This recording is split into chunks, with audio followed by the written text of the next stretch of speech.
आज हम आए हैं सूरत में। Surat is the India's textile capital. यहाँ का नाम आता है सिंथेटिक फाइबर्स, साड़ीज और दुनिया के सबसे फास्ट और हाई वॉल्यूम प्रोडक्शन के लिए। यहाँ का रिंग रोड पूरी दुनिया के लिए एक ही नाम है, दैट इज टेक्सटाइल का पावर हाउस। और ये है episode 1 of meeting the clothing industry leaders, जहाँ हम पूरी क्लोथिंग इंडस्ट्री को दिखाते हैं उन लोगों के थ्रू जो असल में इसे बनाते हैं। मेरा नाम है Mohit Udasi and we run a kidswear brand called I boys clothing since 40 years. और मेरा एक मिशन है, मैं इंडियन क्लोथिंग इंडस्ट्री को वन ऑफ द बेस्ट बनाना चाहता हूँ इन दिस एंटायर वर्ल्ड। और याद रखना, ये हम कैसे भी करके रहेंगे। आज हम जा रहे हैं बाजारी ग्रुप में। सूरत में सबसे पहली निटिंग मशीन आई थी इनके पास। आज की तारीख का इनका प्रोडक्शन है more than 50 tons per day. आज इस एपिसोड में हम इनका पूरा प्रोसेस दिखाएंगे, यान कैसे प्रोक्योर होता है, उसके बाद कैसे ग्रे फैब्रिक बनता है, कौन सी प्रोसेसिंग होती है और फाइनल फैब्रिक कैसे बनता है। और हम बैठेंगे बाजारी ग्रुप के फाउंडर्स जो हैं सचिन अग्रवाल जी और प्रवीण अग्रवाल जी के साथ और बात करेंगे इस इंडस्ट्री के बारे में, उनकी जर्नी के बारे में और उनके बिजनेस के बारे में, और कुछ ऐसे सवाल पूछेंगे जो अब तक किसी और ने नहीं पूछे। तो चलिए सबसे पहले देखते हैं इनका पूरा प्रोसेस।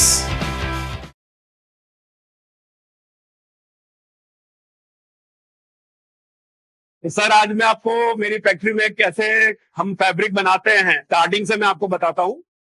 सबसे पहले अपने यहाँ पीओआई आता है, जो अपन रिलायंस या जैसे बड़ी कंपनियों से खरीदते हैं कच्चा माल।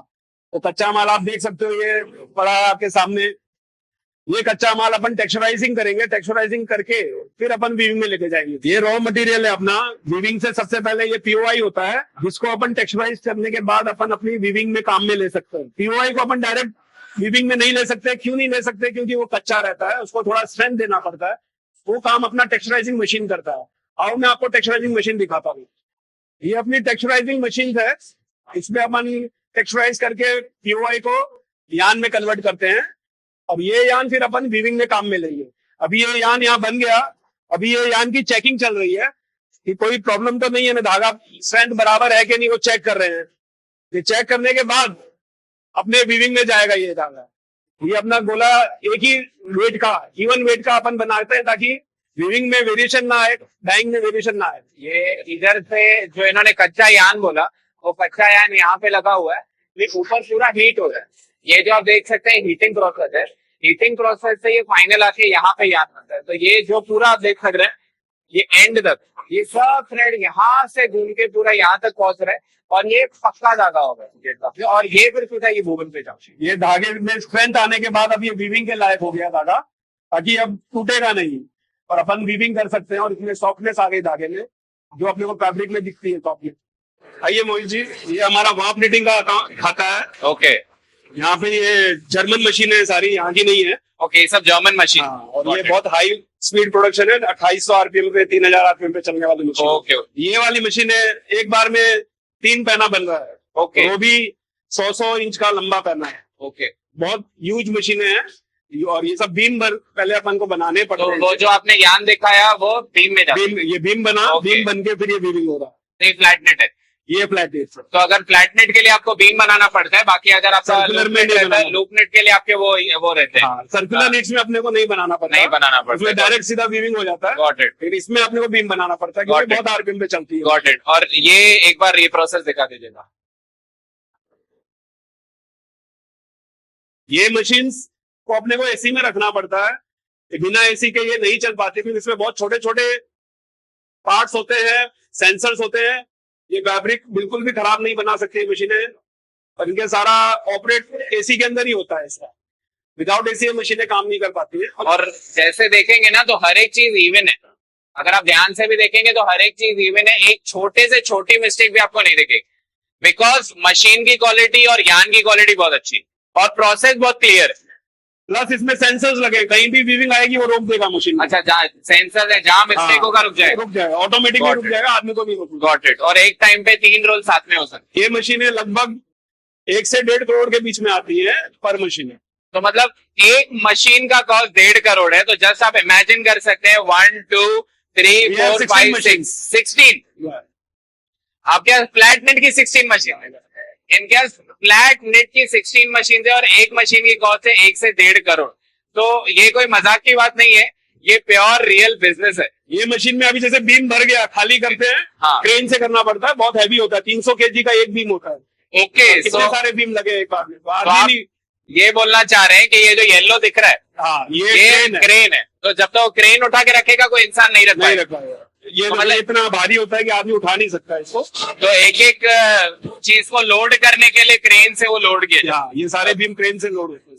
और जैसे मैं इसमें देख पा रहा हूँ, हाँ, ये इसमें- थ्रेड है, सिंगल थ्रेड है। एक बार ये सिंगल थ्रेड है। 600 थ्रेड्स एक बीम में होते हैं, Okay. 600 थ्रेड्स। ओके, और सोचो कितने सारे थ्रेड है। तो ये इधर भी है, इधर भी है, हाँ, ये पूरे जॉइंट होके एक कपड़ा बनता है। समझा। इसमें 3 बार में जाते हैं, 1 2 3, इसको एक बार बोलते हैं। ओके, ये एक बार है, ऐसे 3 बार की मशीन है, 3 बार चलते हैं तो तब जाके कपड़ा बनता है। समझा। और यहाँ पे अगर हम देखें तो ये फैब्रिक हाथे में बन के रुका है। हाँ, ये यहाँ पे अभी रुका हुआ है। यहाँ पे इसे जैसे भी न्यू लगेगा, रोल हाँ। लगेगा, तो उस हिसाब से आपको वापस स्टार्ट चालू हो जाएगा। Got it. और मैं जैसे देख पा रहा हूँ हर डिजाइन, सबके डिजाइनिंग भी अलग अलग है। हाँ, ये पट्टा है। ये पट्टा अलग है, डिजाइन- ये वो पट्टा डिजाइन अलग अलग है, होगी। ये पट्टा अलग है, ये पट्टा अलग है। ये जब कपड़ा फिनिश दिखाऊंगा मैं, हाँ। अभी मिल जाएंगे तो आप हाँ। पहचान नहीं पाओगे ये वही कपड़ा है। अच्छा, ओके। और ये सिंगल जर्सी होता है कि ये ये फ्लैट बेल्ट है, इसमें सिंगल जर्सी नहीं होता, ये अच्छा। वॉक निटिंग है। वॉक इसमें निटिंग। वेप्ट होता ही नहीं, ओनली वार्प होता है। ओके, वो तो नेटिंग में तो एक ही रहता है ना, हाँ। वूवन में 2 रहते हैं, वहां पर इसमें सिर्फ वेप्ट। Got it. ये कर्टन का कपड़ा है, जो कर्टन्स में यूज होता है ना, वो कपड़ा है। एंड इसकी स्पीड क्या रहेगी? What is the speed? Speed क्या रहेगी? 2800 आरपीएम पे चलती है, 2800 आरपीएम पे। 100 आरपीएम। और लगभग समझिए एक 100 मीटर का रोल कितने टाइम में बन जाए? 1 घंटे में। 1 घंटे में 100 रोल। तो मतलब जैसे अभी इधर 4 रोल लगे हुए हैं तो 1 घंटे में हाँ। 400 मीटर बन जाएंगे। हाँ जी। Got it. इसका 1000 केजी प्रोडक्शन है 24 आवर्स में। 20%। मीटर वाइज तो बहुत हो गया।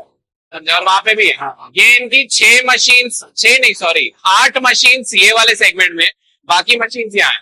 मतलब आप स्केल इमेजिन कर सकते हैं, इनके पास ये एक एक रोल को उठाने के लिए क्रेन्स है। तो आप ये स्केल सिर्फ इमेजिन करिए। बीच में ये ऐसी शर्ट्स आपने गारंटेड देखी होंगी, इसके ऊपर डिजिटल प्रिंट भी होता है, बिकॉज हम ऐसे डिजिटल प्रिंट करके हम ये फैब्रिक यूज करते हैं। हाँ। तो इसके ऊपर डिजिटल प्रिंटिंग होती है, यानी तो मेरे साथ से डाई भी होता है। अगर डाई होता है।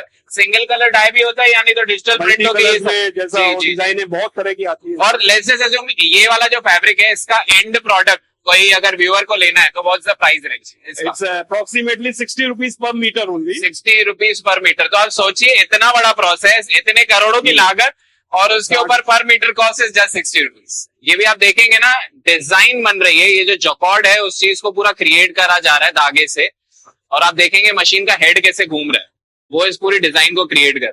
तो अभी जैसे हम बता रहे थे कि क्रेन से लोड करना पड़ता है, आप देख सकते हैं वो क्रेन एक एक चीज को पिक कर रहा है, ये इसके अंदर लोड करके ये मशीन में लगने वाला है। उठेगा एक साथ और लगाएंगे। ये पूरा उठ के वहां लगेगा। तो ये मतलब इंसानों के बस का नहीं है, ये जब तक मशीन नहीं आएगी तब तक ये चीज हो नहीं पाएगी। ये हाई प्रोडक्शन मशीन्स है, इसलिए इसमें पूरा मैन्युअली काम नहीं हो सकता है, सारा मशीनों के थ्रू होता है ताकि हम प्रोडक्शन ज्यादा ले सके। सर दिखने में कितना आसान दिखता है, कपड़ा हाथ में आता है, अरे 60 रुपए मीटर ही तो है, रिस्क है, बट पीछे की किसी को लग मेहनत, जाए, रेस। कुछ भी हो। जी जी आइए जी, अपन यहाँ से अब उस तरफ चलते हैं।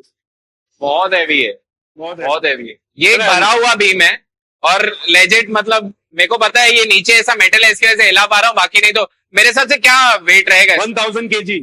1 टन का ये एक बीम है, 1 टन का। ये ग्रे में तो थोड़ा बहुत आपको गंदा दिखता है, लेकिन हम फिर भी ध्यान रखते हैं कि वो गंदा ना हो, उसको कवर करके रखते हैं ताकि ऊपर का कवर खराब हो, अंदर फैब्रिक साफ रहे। अभी हालांकि ये प्रोसेस होने वाला है मिल में जाके। ये जो भी आप देख रहे हैं, ये पूरा जहां दूर दूर तक आपकी नजर जा रही है, ऊपर आपको सीलिंग पे जो भी कपड़ा दिख रहा है, ये सब ग्रे फैब्रिक है। रॉ जो मटेरियल भी आप अभी अभी आपने मशीन्स पे फैब्रिक देखे, ये यहाँ आते हैं और यहाँ पे स्टोर किए जाते हैं। यहाँ अब से कुछ डिस्पैच होता है। अब कुछ फैब्रिक्स को आपको देख के लगेगा कि ये मट्टी लगे, सबसे पहले तो इनके ऊपर पन्नी लगी हुई है, और दूसरी चीज ग्रे, जब भी एक व्हाइट कपड़ा रहता है उसको ग्रे कहते हैं कि ग्रे कहते हैं? सबसे पहले तो ये ग्रे ही कहते हैं, GREY। हाँ ग्रे ही रॉ मटेरियल हो गया वो। ओके, बट ऑनलाइन भाषा में GREI जी लिखा रहता है। हाँ, वो बोलने में कुछ भी बोलो, ग्रे ही रहता है ग्रे। तो जैसे रॉ ये, मटेरियल। ये जो ग्रे फैब्रिक रहता है, इसके ऊपर प्रोसेसिंग होती है, जो अगला हम आपको पार्ट दिखाने वाले हैं, तो उसके ऊपर ऐसी केमिकल ट्रीटमेंट्स होती है ना, जो ये कलर आपके लिए मैटर करता ही नहीं है, बिकॉज जब भी वो प्रोसेसिंग होगी तब एक रियल Washing हो फैब्रिक जाएगा। हमारे हाथ में आता है। दिस इज जस्ट बेस, ऐसे समझिए खाली Raw पेपर material। रहता है ना, अभी पेपर के ऊपर ड्राइंग करना बाकी है। इसमें अपन सीधा धागा ही लोड करते हैं,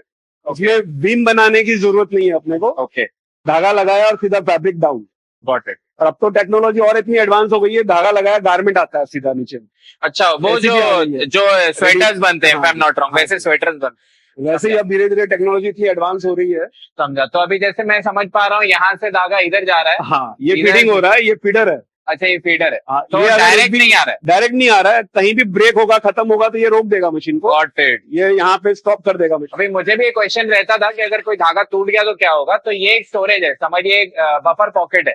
तो यहाँ से अगर कुछ भी टूटा, सेंसर उस मशीन को रोक देगी और सिर्फ जो भी उस चीज को मैनेज कर रहा है उसको सिर्फ यहाँ पे आगे धागा चेंज कर देना। एक बार चेंज करेगा तो नीचे प्रॉब्लम नहीं आएगी, वीविंग फॉल्ट नहीं आएगी उससे। वीविंग फॉल्ट नहीं आएगी। एक मशीन को आप रुका के दिखा हाँ, सकते मैं दिखाता हूँ आगे आपने, हैं। हाँ जी, चले। अपन देखेंगे आगे। और आप यहाँ पे भी स्केल देख सकते हैं कि कितनी आपके पास कितनी लूप नेट मशीन होंगी। मेरे पास 200 है at present. 200 loop net machine है। हमें वहां पे 16 सुन के बहुत बड़ा लग रहा था, बट यहाँ पर 16 बोला था, FM नॉट रॉन्ग। तो 16 सुन के हमारे को बड़ा लग रहा था, बट यहाँ पे 200 मशीन है। और एक मशीन की कॉस्ट क्या रहेगी? ये अप्रोक्सीमेटली आप मान के चलिए 25 से लेके 50 लाख की एक मशीन है। 25 से 50 लाख। और इन जनरल अगर क्वालिटी वाइज में बोलूं, दिस इज बेटर और दैट इज बेटर। और इस मुझे ये पूछना चाहिए कि इसका नाम किस चीज के लिए अच्छा है और उसका किसके लिए अच्छा है? ये और वो दोनों मशीनों में बहुत फर्क है, जमीन और आसमान का जमीन फर्क है। आसमान का फर्क है। दोनों की क्वालिटी में बहुत फर्क है। ओके दोनों का कॉन्सेप्ट अलग है। ओके। वो कॉस्टली मशीन है और वो इतना मतलब उसका जो कपड़ा बनता है हाँ, वो थोड़ा हायर रेंज में जाता है ड्रॉप ओके, निटिंग का। गॉट इट, और सर्कुलर निटिंग ये थोड़ा लो रेंज में बिकता है। Got it. और इसमें डिजाइन हमारे लिए बहुत इजी है, हम जल्दी बना सकते हैं। इसमें बहुत टाइम लगता है, दिन भर हो, प्लानिंग बड़ी देनी पड़ती है, उसमें 20,000 50,000 मीटर का बनाना Okay. लेना पड़ता है हमको। Okay. और और- हम छोटा ऑर्डर भी ले सकते हैं। और अभी जैसे मैंने देखा वो वाले में एक डिजाइन बन रही थी जिसको मैं जकॉर्ड कहता हूँ। आप हाँ, क्या कहते हैं? जकार्ड, डिजाइन को जकार्ड। जकॉर्ड कहते हैं। तो इसमें भी वो बन सकती है? हाँ, जकॉर्ड इसमें भी बन इसमें भी सकती बनता है। इसमें जो डिजाइन हमको बनानी है हम बना सकते है। Got it. और ये जो कंपनी है जिसकी ये Thailand। मशीन है, तो ये इंडियन है हैं। ये ताइवान की है, ओके, ताइवान की। One of the best machine कहलाती है सर्कुलर के अंदर। Got it, got it. क्या तो हम- इसकी प्रोनाउंसिएशन क्या बोली? पाइलम। पाइलम। ओके, तो मतलब one of the best machine है और सब आपके पास पाइलम ही है। 100% हमारे पास पाइलम। सर एक सच सच जवाब दीजिएगा, इंडिया में ऐसी मशीन बनती है कि नहीं बनती? नो वे सर, इंडिया में ये अपना बहुत बड़ा दुर्भाग्य है कि अभी ये मशीनें अपने को बाहर से ही लेनी पड़ती है। धागा भी अच्छा क्वालिटी का चाहिए तो अपने को बाहर से ही लेना पड़ता है। अभी इंडिया इसमें वर्किंग कर रहा है धीरे धीरे। मैं चाहता हूँ जल्द से जल्द इंडिया भी सक्षम हो जाए ताकि अपने इंडिया में भी ऐसी मशीनें। और कोई ये वीडियो देख रहा है, उसको अगर क्लोथिंग इंडस्ट्री में आना है तो ये भी देख सकता है। अगर इंजीनियरिंग बैकग्राउंड है, अगर ऐसा कुछ क्रिएट कर हाँ। सकता है तो इसको बेचे। आपके जैसे बायर्स रेडी है रेडी है 20-25 लाख देने के लिए, ज्यादा भी देने को। ज्यादा भी देने के लिए। This is called needed fabric. ये अपने हर चीज में आजकल बहुत यूज होता है। आप जूतों से लेके गारमेंट्स में कहीं भी यूज कर सकते तो हैं। ये वाले जगह ये बेसिक प्लेन फैब्रिक है ये, जो हर जगह लगता है। एक मेन सवाल है जो अभी तक मैंने आपसे हाँ। नहीं पूछा। ये जो भी यान है, हाँ, ये कॉटन है कि पॉलिएस्टर है कि कोई और मटेरियल है? अच्छा, ये बहुत अच्छा सवाल किया आपने। अपने सूरत में 100% पॉलिस्टर का ही ज्यादा क्रेज है। कॉटन ऑलरेडी लुधियाना तिरपुर बनता है ओके और सूरत की मास्टरी पॉलिस्टर में ही है। ओके अपन आप देख पाओगे मशीन पे, ये स्पेंडेक्स यान है। ओके। दिस इज लाइक्रा यान जो बाहर से आता है, जो अपने फैब्रिक के साथ मर्ज करके अपन स्ट्रेचेबल फैब्रिक बनाते हैं। समझा। तो जो कुछ कुछ फैब्रिक्स पे लिखा रहता है 2% 3% स्पैंडेक्स, तो ये वही है। एग्जैक्टली। तो ये जब भी बन रहा है उसी टाइम पे ये यान भी साथ में डाला जाता जाता है। है, साथ में डाला जाता है। गॉट और इट। अपने 100% पॉलिस्टर में ही प्ले कर रहे हैं क्योंकि पॉलिस्टर का बहुत बड़ा स्कोप है। और पॉलिस्टर में आजकल इतने बढ़िया यान आने लग गए कि वो पता ही नहीं चलता कि कॉटन है कि पॉलिस्टर। फैब्रिक का फील फॉल इतना अच्छा है। और मैंने एक चीज देखी है कि सूरत को सिंथेटिक कैपिटल ऑफ इंडिया कहा जाता है, तो सूरत Exactly. का नाम ही एक्चुअली उसमें ज्यादा है। Exactly. और कोई जमाने में कॉटन का नाम था, पर अभी पॉलिस्टर का। तिरुपुर में 100% कॉटन का मार्केट था, इसको 70% पॉलिस्टर ने कवर कर लिया जहां तक मैं समझता हूँ। क्योंकि पॉलिस्टर का फैब्रिक इतना ह्यूज डिमांड में और चीप भी पड़ता है, इसकी मेंटेनेंस बहुत कम पड़ती है आम आदमी को। उस हिसाब से बहुत आजकल पॉलिस्टर में क्रेज बढ़ गया है। तो बन के ये रोल फिनिश हो गया। रोल का एग्जैक्ट वेट 25 केजी अपन काटते हैं पर रोल। तो फिर यहाँ पे वेट ऑटोमेटिक रुक जाता है। अच्छा 25 केजी जैसे वो रुक हाँ, जाए। रुक जाएगा। Got it. इवन वेट आएगा। फैब्रिक की लेंथ सेम मिलेगी। समझा मीटर वाइज अगर 140 मीटर है तो 140 ही सब मिलेगा। समझा। और क्योंकि यान की क्वालिटी भी एक ही यूज की गई है तो हर चीज बिल्कुल स्टैंडर्डाइज रहेगी। और ये फैब्रिक आप देख सकते हैं कितना स्टैंडर्डाइज दिख रहा है। बिकॉज सिस्टम्स बहुत सही है, मशीन्स बहुत अच्छी है, यान की क्वालिटी अच्छी है, तो ऑब्वियसली जो एंड प्रोडक्ट निकलने वाला है वो भी अच्छा है। आप जब ये भाजी बना रहे हैं तो अगर आपकी वेजिटेबल्स अच्छी रहेंगी तो भाजी भी अच्छी बनेगी, वेजिटेबल्स अच्छी नहीं रहेंगी तो भाजी भी अच्छी। इंग्रेडिएंट्स आपने अच्छे डाले होंगे Ingredients तो आपको डालने फ्लेवर आना ही आना है। सही बात है, सही। अभी अपन प्रोसेस हाउस में आ गए हैं। जो फैब्रिक अभी अपन ने देखा जो मेरी फैक्ट्री में बना, वो अब यहाँ प्रोसेस हाउस में आके अपन ने यहाँ स्टोर किया है। तो यही फैब्रिक अपन नीचे अभी डाइंग कैसे होता है मैं आपको वो बताता हूँ। आप ग्रैंडनेस देखिए, मतलब एक कपड़ा देखने में कितना इजी लगता है कि अरे यार बस ठीक है एक कपड़ा ही तो है, बट मतलब क्या स्केल का काम चाहिए रहता है कपड़े को एंड प्रोडक्ट बनाने में। अभी एक लॉट है जो आपने ग्रे फैब्रिक देखा, उसी को डाई करके यहाँ पे रेडी है। ये अपने यूजेट्स हैं। ये कपड़ा जो अपन ग्रे है वो सीधा पहले वॉश होगा। इधर वॉश होने के बाद पूरा उसका डस्ट निकालेंगे, गंदगी निकालेंगे, उसके बाद कलर केमिकल डालेंगे और जो कलर अपने को डाइंग करना है वो बाद में उसमें डालेंगे। कम से कम 4 से 6 घंटे का प्रोसेस है पूरा डाइंग होने में। और एट अ टाइम 300 केजीज जाता है एक बार में, इसलिए अपना minimum MOQ 300 KGs. Okay, because एक बार आपको वो कलर प्रोसेस करना है, केजीज चाहिए एक बार। तो मेरे को एक चीज समझाइए, ये जो ये कपड़ा खींचते जा रहा है तो वो कहाँ जा रहा है, वापस अंदर जा रहा है? हाँ, अंदर ही जा रहा है। अंदर जा इस रहा है। तरीके से कपड़े का मूवमेंट होता है, डाइंग होता है ना, कपड़ा कलर पहले तो वॉश होगा कपड़ा। समझा। वॉश होने के बाद फिर कलर डालेंगे, कलर से उसको फिर पकाएंगे। तो for washing and for colouring machine एक ही रहेगा। पहले वॉश होके पानी उसका निकाल देंगे, समझा, गंदगी निकाल देंगे, समझा। फिर कलर डालेंगे। मतलब एक बार वॉशिंग प्रोसेस होगा फिर कलरिंग प्रोसेस। टोटल प्रोसेस में 4 से 6 घंटा लगता है। Got it. फिर ये उससे निकलने के बाद हाँ, ये घंटी बोलते हैं इसको। ओके। इसके अंदर जितना भी पानी है फैब्रिक में उसको पूरा निचोड़ देंगे। तो जैसे हमारी वॉशिंग मशीन होती है, वॉशिंग मशीन में ड्राइंग वाला जो रहता है वो बस ऐसा गोल घूमता है, पानी निकलता रहता है, तो ये वैसे। इससे पानी निकलने से क्या होता है, कपड़ा जल्दी से सूख जाएगा। समझा। जितना जल्दी सूखेगा उतनी जल्दी अपन उसको प्रोसेस कर पाएंगे। और ये क्या है, मुझे ये भी समझ। सेम है, ये ऊपर से ग्रे आ रहा है, ऊपर चेकिंग। ओके, तो हमने ऊपर जो ग्रे देखा, हाँ, वो सीधा इधर ही आ जाएगा। तो मतलब आपने होल किया हुआ है तो डायरेक्ट पहुंच जाएगा, ज्यादा नहीं जाएगा, ताकि हैंडलिंग ताकि कम से कम लगे। तो एक जन सिर्फ पीछे बस ताका डालता जाएगा और वो यहाँ पे निकलता जाएगा। ऊपर से लॉट बना दिया उसमें पूरा 12 ताके, और उधर वो कलर भी निकल रहा है जितना। हाँ, वो डाइंग होके निकल रहा था, तो वो फिनिश फैब्रिक बाहर निकल रहा है। ये ग्रे गया, हाँ, तो फिनिश होके येलो कलर किया तो येलो बाहर आ रहा है। Got it. वॉश होके। और ये सब आपके कलर के लॉट्स हैं? हाँ, ये अभी पर कलर लॉट निकल गए ना। हाँ, 300 kg का लॉट है ये। अब ये मशीन, हाँ, इस मशीन के अंदर जो जितना पानी निकला उसमें निकाल दिया, बाकी का अपन इसमें डाल के और सुखाएंगे कपड़े को। समझा। ये एकदम नियर फिनिशिंग स्टेज तक आ जाए, जितना सूख जाए उतना फास्ट। समझा। ये थोड़ा और सुखाने के लिए एक ट्रीटमेंट और करते हैं। समझा। तो ये जैसे ये हमारा लूप नेट वाला फैब्रिक है। हाँ, ये ट्यूबलर है, तो ट्यूबलर में हीट डाल के उसको, और अंदर जो इसमें बर्नर लगे हैं वो गर्म हवा छोड़ता है अंदर। समझा। उसके अंदर गर्म हवा निकलती है और ये कपड़े को सुखा रहे हैं। समझा। मेरे हिसाब से इसका एक और फायदा होता होगा कि इसकी श्रिंकेज कुछ भी होगी तो वो इसमें ही निकल जाएगी। श्रिंकेज मतलब शॉर्टेज? श्रिंकेज ऐसे समझिए, अभी कोई भी कपड़ा अगर समझिए उसमें लाइक्रा है, स्पेंडेक्स है, और वो हीट हो रहा है, तो हीट होने के बाद शायद उसमें थोड़ी श्रिंकेज आ सकती है, जैसे डेनिम होता है। वो आएगा श्रिंकेज, कोई भी कपड़ा डाइंग होने का श्रिंकेज आएगा। इसमें श्रिंकेज बढ़ती है, घटती नहीं है। ओके, जितना सुखा सकते हैं, इसका एक ही यूज है कि सुखाना है। सुखाना है। जितना सूख जाए उतना जल्दी सेंटर पे अच्छा फिनिश आएगा, उतना कपड़े में शाइनिंग अच्छी आएगी प्रोसेस के टाइम। अब देखो कितना सूख गया है, गर्म हो गया ना, और सीधा उस प्रोसेस पे ले लेंगे अपन main centre. Got it. Okay, तो उसको एक प्रेस करके एक सही तरीके से, जैसे एक गारमेंटर को मिलता है। हाँ, ये अभी रॉ है, ये रॉ है, रॉ प्रेस हो गई। समझा। अब फिनिश प्रेस ये होगा, ये फ्रीजिंग पूरा सेटिंग करके देगा ताकि गारमेंटर सीधा टेबल पे कपड़ा काट सके। समझा। तो वहां से जैसे डाइंग के इधर आया, इसके बाद फिर सीधा ये मशीन में जाएगा। Got it. और ये जैसे ट्यूबुलर है तो उसके हिसाब से सीधा अंदर जाता है। इसमें सेंटर का फिनिश अलग होता है, ट्यूबुलर में ये राउंड ही जाता है। हाँ, वो तो राउंड ही जाता है। और फ्लैट वाले का कैसे जाता है? फ्लैट वाले का ओपन कर देते हैं, फिनिंग पे चलता है। मैं नीचे दिखाऊंगा आपको। वो फ्लैट है नीचे वाला, ये ट्यूबुलर है। ये ऐसे फिनिश हो गया सीधा, ये सीधा टेबल पे बिछेगा और सीधा कटिंग हो जाएगा। और मेरे हिसाब से अगर हम केजी वाइज लेते हैं तो मोस्टली ऐसे ही ज्यादा चलता है ट्यूबुलर, और फ्लैट में भी केजी वाइज ही चलता है। अब वो फ्लैट वाला भी केजी में बिकने लग गया, पहले मीटर से जा रहा है। मीटर से जा रहा था, बिल्कुल बिल्कुल। और कोई भी गारमेंटर अगर इस वीडियो को देख रहा होगा तो वो समझ जाएगा कि उनके पास जब ऐसा कपड़ा पहुंचता है उसके पीछे के सब प्रोसेसेस ऐसे दिखते हैं।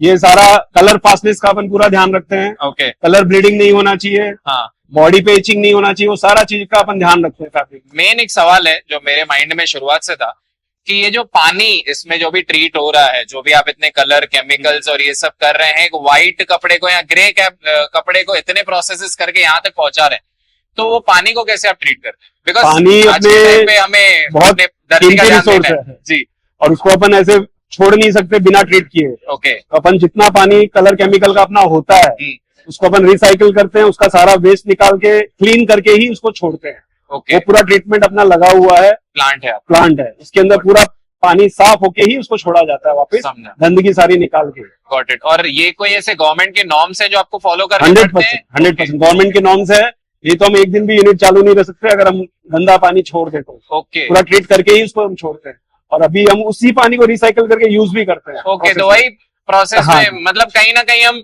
पॉलिएस्टर यूज कर रहे हैं बट हम सस्टेनेबल है अपने प्रोसेस में, प्रोसेस में अपन नेचुरल रिसोर्सेज को कोई डैमेज नहीं करते। डैमेज नहीं कर रहे। और मेरे हिसाब से ये सब जो भी फैब्रिक है ऐसे बांध के सीधा फिर यहाँ पहुंच जाते हैं। Got it। ये और ये सीधा सब रेडी टू आपका- डिस्पैच हो गया। और ये सब आपका गोडाउन मतलब हाँ ऐसे स्टॉक ही है? स्टॉक है, ये सब रेडी टू डिस्पैच है। ओके, जिस जिस कस्टमर्स का जहाँ ऑर्डर है वहाँ डिस्पैच कर समझा। और जैसे आप 300 kgs बोल रहे थे वो इसके लिए बोल रहे थे बिकॉज उतना आपका पर समझिए स्लॉट का आपका उतना हाँ, बेसिक है ये उतना मतलब जेट में एक बार जाता है उतना और कपड़ा इन जर्नल अगर मैं समझू तो ये इतने में एक 300 आ जाता है। रहेगा। या Got it। एक एक लॉरी में 300 केजीज आ जाता है। Got it. एंड ये प्रोसेस लॉन्गिया प्रोसेस बोलते हैं।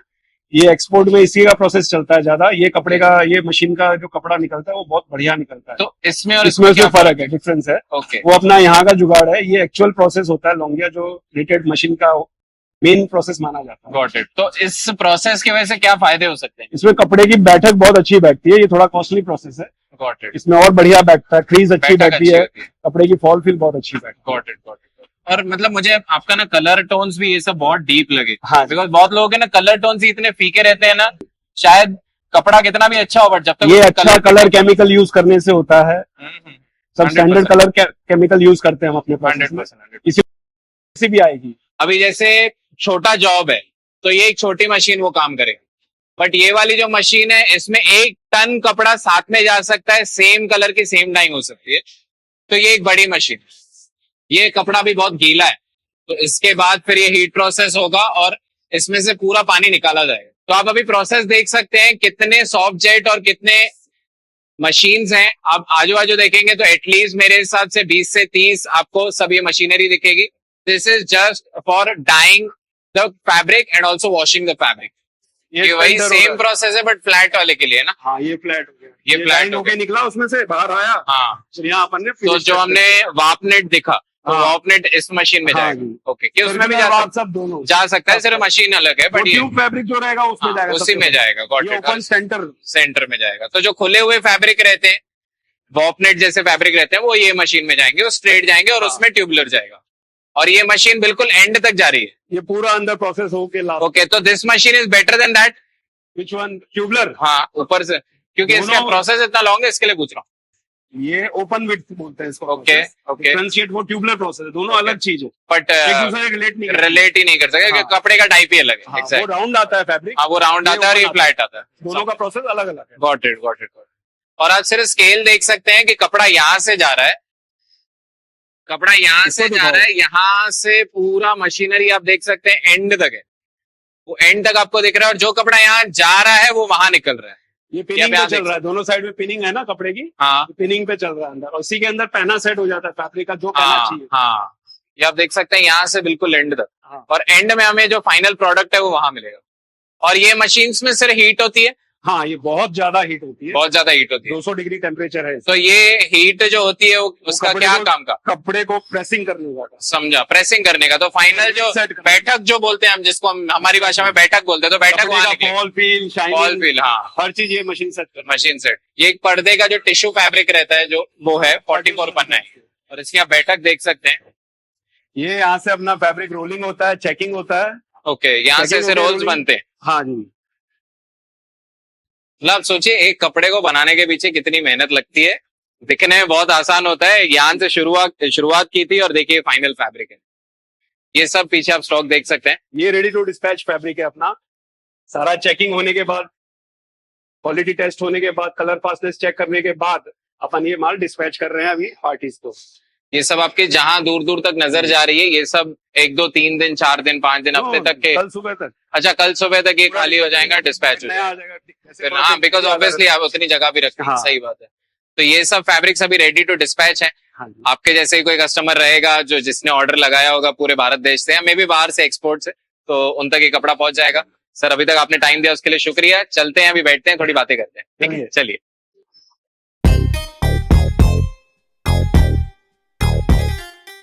नमस्ते सर। नमस्कार, नमस्कार जी, क्या हाल चाल? बढ़िया। अमित भाई।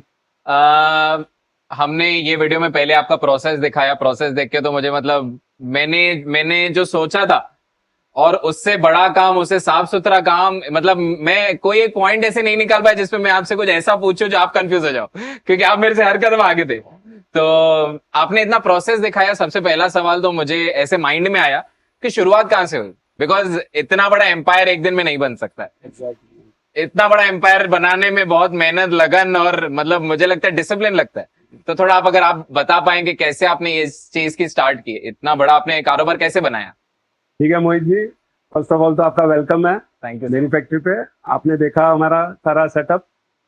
ये मेरे बड़े भाई हैं प्रवीण जी। नमस्ते सर। नमस्ते सर। सारी मेहनत इन्होंने ही की है, जीरो से स्टार्ट किया है। बढ़िया। मैं पढ़ता था तब से ये काम में लग गए थे, इन्होंने सारा ये नया चीज सूरत में इंट्रोड्यूस किया। ओके, हाँ मैंने क्योंकि आपसे पहले भी सुना कि सूरत की जो पहली निटिंग मशीन थी वो आप लाए थे, तो वो मेरे लिए बहुत बड़ी बात लगी, इतना बड़ा सूरत और उसमें निटिंग मशीन लाने वाले पहले आप थे, तो उसके बारे में कुछ बताइएगा। हम लोग पहले ये फैब्रिक लुधियाना से हम लोग मंगवाते थे। ओके, और ये कौन से साल की बात है? सॉरी मैं आपको ब्रेक कर रहा हूँ। 1995-6 की बात है। ओके, 30 साल हो गए। हाँ जी, उस टाइम वहां पे यान बेच के जॉब करवाते थे। फिर स्लो एंड स्टडी भैया को समझ में आया तो उन्होंने यहाँ मशीन लगाई और यहाँ सेटअप स्टार्ट किया इनिशियली 4 मशीन से। ओके। और सचिन जीआईडीसी में हमारी छोटी सी जगह थी, वहां हमने इनिशियली स्टार्ट किया था 1995-6 में ही हुई। ओके। फिर स्लो एंड स्टडी यहाँ पे हमने मार्केटिंग की, मेहनत की। भैया ने फैब्रिक बना के दिखाया कई जनों को, लेकिन किसी को समझ में ही नहीं आता था ये फैब्रिक, निटेड फैब्रिक होता क्या है, क्योंकि लोग वूवन के ऊपर ज्यादा थे, वूवन पे ज्यादा थे। इस कपड़े के अंदर स्ट्रेच थी, वो स्ट्रेच देख के यहाँ के मिल वाले थोड़े से कंफ्यूज हो जाते थे कि ये कैसे प्रोसेस कैसे होगा। सही बात है। वो चीज उनको समझाया गया कि इस तरीके से होता है। फिर 1-2 मिल वालों ने हमको हेल्प की। उन्होंने बोला इनिशियली आप कुछ एक तागा भेजिए तो हम ट्राई करते हैं। उन्होंने ट्राई किया, हमको प्रोसेस करके दिया, व्यापारियों को दिखाया, तो धीरे स्लो एंड स्टडी काम चालू हुआ हमारा। बढ़िया।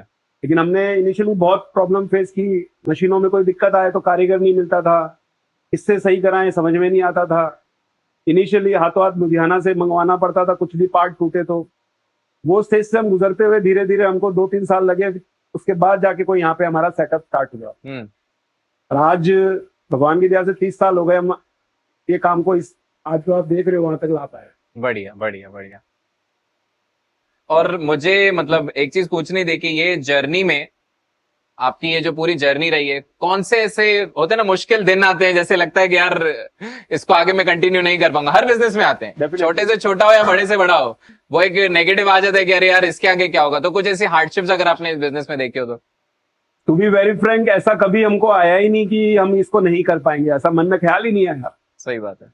तो हमारे पास और कोई ऑप्शन ही नहीं था, हमको यही करना था और इसी में ही हमने सारा अपना लगा दिया था। यही कर्म भूमि है, यही करना है। ये माइंड में था पॉजिटिवली कि इसमें से पीछे तो हटना ही नहीं है। सही बात। डाउनफॉल आए, बाजार कई बार स्लैश हुआ, डाउनवर्ड हुआ मार्केट, इन कभी हमारे मन में ये नहीं आया कि हम इससे क्विट करेंगे। सही बात है। इसमें हम आपत्ति में हम कैसे और इसको अच्छा कर सकते हैं या हम और कोई सोर्स ढूंढे। सही बात। यही एक चीज माइंड में आई और वही कंटिन्यू करते करते हम आज तक ये काम करते आ रहे हैं। नेगेटिविटी तो भगवान की दया से कभी आने ही नहीं दिया माइंड में। बढ़िया बढ़िया बढ़िया। और लगभग मेरे को मतलब एक सवाल था कि जितना बड़ा मैंने आपका काम देखा, तो आप मोस्टली किन लोगों को बेचते हैं? वो ब्रांड होते हैं या मैन्युफैक्चरर्स होते हैं, ट्रेडर्स होते हैं, कैसे? क्योंकि सूरत के मार्केट में तो सब है और इन जनरल इंडिया में भी सब है, तो आपके टारगेट समझिए कस्टमर्स कौन है? मोहित भाई आपको एक बात बताऊं तो सूरत में बहुत बड़ी विडंबना है कि यहाँ ब्रांड क्रिएट होने ही नहीं देते। हम जिनको सप्लाई करते हैं वो सब शॉप यहाँ पे जो हमसे ग्रे फैब्रिक रॉ मटेरियल लेते हैं वो अपना फ्रेश प्रोडक्ट बना के बेचते हैं। तो ब्रांड तो यहाँ क्रिएट करने में बहुत दिक्कत आती है, क्योंकि जिसको भी माल दो वो अपना पहले तो ब्रांडिंग हटवाते हैं कि भाई आप ब्रांड कुछ भी लगा के भेजोगे तो हम नहीं लेंगे। क्योंकि जिस पॉइंट पे मिल का नाम आ गया तो सामने वाला सीधा मिल पे पहुंच जाएगा, वो सीधा बाईपास कर लेगा। फिर या दुकानदार का नाम चला गया तो जो हमसे ट्रेडर्स लेते हैं फिर वो बोलेंगे आपके पास डायरेक्ट कस्टमर आ जाएंगे। सही बात है। तो एक उनको हमेशा डर रहता है, तो वो ब्रांडिंग तो होने ही नहीं देते हमारी। और ये मुझे लगता है सूरत में एक बहुत बड़ी प्रॉब्लम है, या इन जनरल मेरे को लगता है इंडियन क्लोथिंग इंडस्ट्री में ही है कि वो जो जिसका मेन काम है मिलने, जिसने फैब्रिक बनाया उसी का नाम नहीं देने देते। वो उसे ग्रे कैटेगरी में ले लेंगे और उसके ऊपर अपना नाम करके अपनी प्रोसेसिंग करके अपने को आपको आगे भेजेंगे। और मेरे को लगता है सबसे बड़ी प्रॉब्लम भी यही आती है, बिकॉज अभी समझिए एक ट्रेडर है, XYZ नाम है उसका, उसने आज आपसे कपड़ा लिया, कल किसी और से लिया, परसों किसी और से लिया, तो कंसिस्टेंसी दे ही नहीं पाएगा।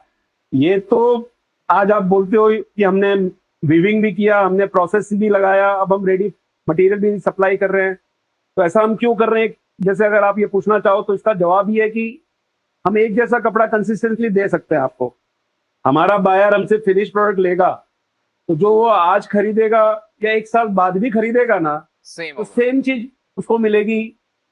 हम हमारा फैब्रिक का जीएसएम मेंटेन करके दे सकते हैं, हमारे कलर फास्टनेस वगैरह उसको मिलेगी। जो कलर शेड उसने आज लिया है वो एक साल बाद भी मांगेगा तो हम उसको सेम चीज दे सकते हैं। मुझे लगता है ये फर्क ऐसा है कि होटल का खाना खाना और माँ के हाथ का खाना खाना। माँ के हाथ का पता है क्या जा रहा है उसके अंदर, होटल में तो क्या जा रहा है पता नहीं है, सिर्फ एंड में प्रोडक्ट मिल रहा है। और फिर बहुत बार कैसे वो जो नेगेटिव रिव्यूज आते हैं ऑनलाइन, कोई गारमेंट बनाता है उससे फिर नेगेटिव रिव्यूज उसके वैसे ही आते हैं। Exactly. बिकॉज जिस ट्रेडर से वो ले रहा लेगा। है वो उसमें पता नहीं 10 मिक्सिंग कर रहा है, पता नहीं क्या कर रहा है, उन्हें भी नहीं पता। सही सही बात। कंसिस्टेंटली दे ही नहीं सकता, क्योंकि वो कंसिस्टेंसी व्यूअर एक व्यूअर से कपड़ा ही नहीं ले रहा है, वो अलग अलग व्यूअर से लेगा, अलग अलग यान का लेगा। अब हमारे सब इन हाउस होने से हमको ये बहुत बड़ा बेनिफिट मिलने लगा है कि हमारे पास कॉर्पोरेट सेक्टर के सारे क्लाइंट्स हमारे पास आने लगे। समझा। उनको चाहिए कंसिस्टेंसी, एक जैसा कपड़ा चाहिए और टाइम पे चाहिए। सही बात। तो हम दोनों चीज प्रोवाइड करवा पाते हैं उनके। अब जितने भी बड़े बड़े ब्रांड्स हैं उनको बहुत इजी हो गया हमारे से डील करने में। उनको जितनी क्वांटम में कपड़ा चाहिए, जिस टाइम पीरियड में चाहिए, उस टाइम पीरियड में हम उनको अच्छी क्वालिटी सप्लाई कर पाते हैं। जस्ट बिकॉज आपका हर चीज अपने हाथ में, हर चीज कंट्रोल में, हर चीज आपके हाथ में। आपको ज्यादा टाइम नहीं लगेगा यान चेंज करने में, मशीन का प्रोसेस कुछ भी चेंज करने में, मशीन चेंज करने में। बिकॉज ये मशीन का अगर आउटपुट बेटर है और कस्टमर को बेटर चाहिए तो आप दे सकते हैं। तो जिस हिसाब से हमसे जितनी क्वांटिटी में माल मांगते हैं हम उतनी मशीन चालू करके उनको उस टाइम के पीरियड में हम दे सकते हैं। कंसिस्टेंसी क्वालिटी के साथ दे सकते हैं। सही बात है, सही बात है, 100%। और सर आपके एक मतलब ये आपका इतना बड़ा काम तो देखा, पर आपके मंथली प्रोडक्शन कितनी है एक आइडिया के लिए? हमारी डेली प्रोडक्शन अभी 35 टन अप्रोक्सीमेटली हमने अभी अचीव किया हुआ है फैब्रिक के अंदर, और ये 50 टन अभी रिसेंटली और बढ़ रही है डे बाय डे। 50 टन तक चली जाएगी। Great great. और ये आप ग्रे कैटेगरी बोल? Grey category. और उसके बाद जो फाइनल आप जैसे प्रोसेसिंग करते हैं, प्रोसेसिंग अभी हम लोग 15 से 20 टन प्रोसेस करके भी बेच रहे हैं। ये पर डे का है? पर डे का है। मतलब समझिए अगर मैं महीने का हिसाब लगाऊं और साल का हिसाब लगाऊं तो हाँ। मेरा कैसे छोटा पड़ेगा शायद।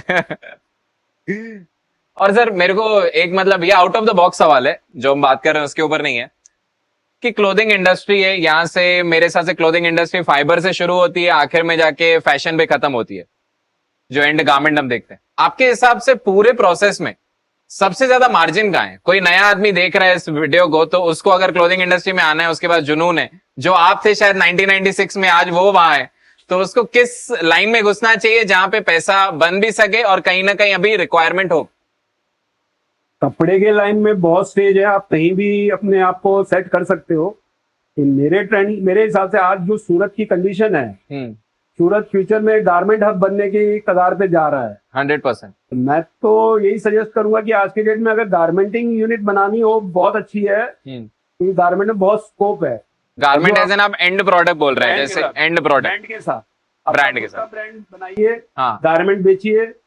जो सारे स्टेज में सबसे ज्यादा मार्जिन आप पूछ रहे हो ना, वो गारमेंट पे ही है, बिकॉज वहां पे आप मार्कअप ले सक रहे हो 100%। क्योंकि वैसे क्या हो जाता है कि हर जगह मैं भी एक मैन्युफैक्चरर हूं तो मुझे भी पता है कि कोई भी लेवल पे आप 10, 12, 15% से ज्यादा कमा ही नहीं सकते। अभी आप खुद गारमेंट बनाते हो, आपका खुद का काम है, तो आपको पता ही है कि कितना किसमें क्या है। सही सही। और मतलब 10-15% से ज्यादा निकल ही नहीं पाएगा, बट ब्रांड ही ऐसी चीज है जो उसको मार्कअप दिला पाएगा। 100%। ब्रांडिंग के बिना आप मार्जिन नहीं ले सकते हो। ब्रांडिंग करिए अपने नाम का, अपने नाम से बेचिए, तो उसमें बहुत अच्छा मार्जिन आपको गारमेंट में ले सकते हो। और मुझे इसमें एक चीज लग रही है कि जैसे अभी हम ड्राई फिट फैब्रिक आता है, पॉलिएस्टर है, आप भी पॉलिएस्टर में डील करते हैं, तो ड्राई फिट फैब्रिक की जो मैंने मिनिमम कॉस्ट एक देखी हुई है, वो मिंत्रा पे अगर आप जाएंगे तो 150-200 रुपए में भी आपको मिल जाता है।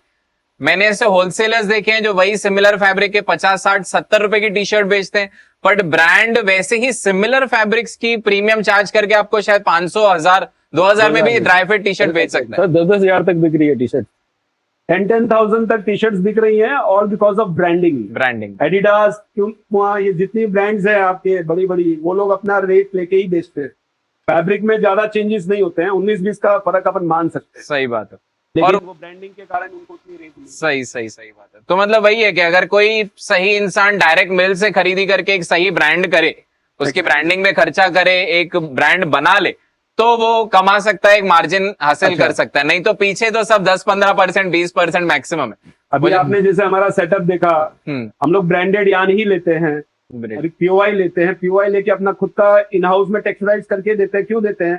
कि हमको हमारी क्वालिटी चाहिए, सही बात है। जो हमको सेटिस्फेक्शन जब तक नहीं आता हम वो क्वालिटी को आगे इंट्रोड्यूस नहीं करते। हमने वो प्रोसेस देखा जो टेक्सचराइज, आपने जो पीओआई लेके उसको पूरा एक फाइनल आप रेडी यान बना। फैब्रिक बनाने के लिए आपका मसाला अच्छा होना चाहिए, आपने इनपुट अच्छा देना जरूरी है। सही बात है। वो इनपुट हम परफेक्ट, जब तक हमको सेटिस्फेक्शन नहीं होता तब तक हम उसको देते नहीं है। अच्छे से अच्छी चीज हम अपनी फैब्रिक में डालते हैं ताकि हमारा आउटपुट अच्छा हो, एग्जैक्ट, ताकि हम ब्रांड्स को सप्लाई कर सके। 100%। अभी से एक सवाल है जो अभी के टाइम से बहुत रिलेटेबल है, मुझे लगता है कि अभी करंटली सूरत में बहुत बड़े फ्लड्स आए थे, और मैं खुद सूरत बहुत आता रहता हूं, तो मुझे पता है 3 बार ऐसे हुआ था एक ही महीने के अंदर या मे बी 1.5 महीने के अंदर कि फ्लड आए फिर गए, फिर आए फिर गए। तो आपका मतलब यहाँ पे आपका कुछ नुकसान हुआ था इन जनरल? क्या आपको लगता है सूरत का? फ्लड बहुत, इस बार सूरत में काफी ज्यादा पानी भर गया था और कपड़े वालों का काफी लॉस हुआ है। शॉपकीपर्स का जो आज मार्केट के अंदर माल रखते हैं, बेसमेंट्स में सब पानी काफी भरा था। फ्लड से बहुत लॉस हुआ। बाहर के व्यापारी लोग भी जो परचेसिंग करने आते थे वो भी नहीं आ पाए, तो 1 महीना पूरा डिस्टर्ब हो गया फ्लड के चक्कर में। Huge loss. मैंने ऐसे ऑनलाइन ऐसे रिसर्च करा था आपके पास आते टाइम कि सिर्फ फैब्रिक प्रोडक्शन का, सिर्फ प्रोडक्शन का लॉस की तो मैं बात भी नहीं कर रहा हूँ, 600 करोड़ के आसपास सिर्फ फैब्रिक प्रोडक्शन का लॉस हुआ है। एग्जैक्टली सर, ये सूरत बहुत बड़ा हब है आज पॉलिस्टर का सप्लाई का, और हर चेन डिस्टर्ब हुई। प्रोसेस हाउस भी डिस्टर्ब हो गए, वीविंग भी डिस्टर्ब हो गया, रेडी प्रोडक्ट जो थे वो भी डिस्पैच नहीं हो पाए, और जो ट्रांसपोर्टों में माल पड़ा था वो भी पूरा भीग गया पानी के कारण, गंदा हो गया। और जो वो मंथ है वो प्रॉपर मेरे हिसाब से दिवाली प्रोडक्शन वाला मंथ है। एग्जैक्टली अभी क्योंकि पूरा सब लोग तैयारी कर रहे हैं यहाँ पे दिवाली का हिसाब से। अच्छा डिमांड है अभी फैब्रिक में, बहुत अच्छी खपत है आज की डेट में, लेकिन माल जा नहीं पाया। सही बात है, सही बात है। आपके मतलब जो आपका ये पूरा प्रोसेस है, आपके हिसाब से पूरे प्रोसेस में आज के टाइम का सबसे बड़ा चैलेंज आपका कौन सा है? कि मे बी आपका लेबर या आपका यान कॉस्ट, कौन सा ऐसा बड़ा चैलेंज है जो फ्लक्चुएटिंग है या आपको बहुत तकलीफ दे रहा है? अगर नहीं हो तो आप शायद अपना डबल कर सके काम। डबल तो नहीं होता है किसी सर उम्मीद तो रख सकते। चैलेंजिंग आप जो पूछ रहे हो, आज वॉर के कारण रॉ मटेरियल बहुत कॉस्टली हो गया है। ओके। और हमारी इंडस्ट्री आज की डेट में पूरा प्रोडक्शन ले भी नहीं पा रही इस चक्कर में, क्योंकि यान कॉस्ट बहुत हाई है और फिनिश कॉस्ट वो मिल नहीं पा रहा है। जो एंड यूजर गारमेंट बना के बेच रहे हैं उनको भी बहुत तकलीफ आ रही है, वो रेट अचीव नहीं कर पा रहे जो उनकी कॉस्टिंग में आ रहा है। तो ये थोड़ा सा टफ टाइम चल रहा है फरवरी से, जब से वॉर स्टार्ट हुआ है।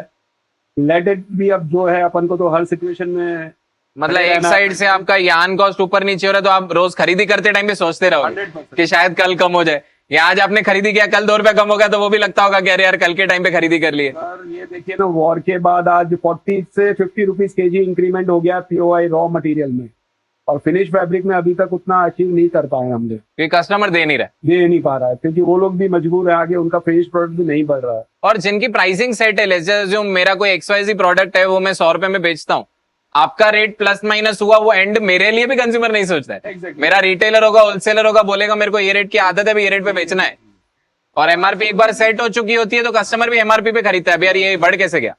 आज बढ़ाओगे तो 5 रुपया बढ़ा लो, 2 रुपया बढ़ा लो, 1 पीस, तो उससे ज्यादा फिनिश गारमेंट बढ़ता नहीं है जनरली। सही बात। कॉस्टिंग काफी ऊपर बढ़ गई है। सही सही बात। लेकिन अभी सीजन का टाइम है, लेट्स सी, अब हमको कुछ 2-3 महीने से हम लॉस कर रहे हैं, अब कवर होगा। सही बात है। ये हमारी एक्सपेक्टेशन है।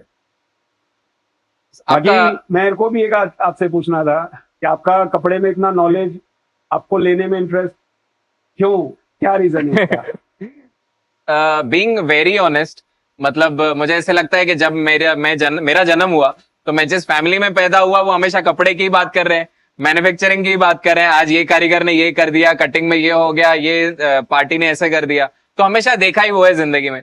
लास्ट 8 साल से जब से मैं इस लाइन में आया तो हमेशा सीखा ही कि कैसे कौन सी चीज कैसे होती है। आज तक भी सीख रहा हूँ। आज आपसे भी मिला तो शायद 2 चीजें सीख के निकलूंगा यहाँ से कि ये चीज आपने नहीं सिखा दी जो मैंने अब तक नहीं सीखी थी। और मुझे लगता है ना कि इस लाइन में बहुत लोगों को लगता है कि एंटर कर लो पैसा बन जाएगा, वो नहीं है।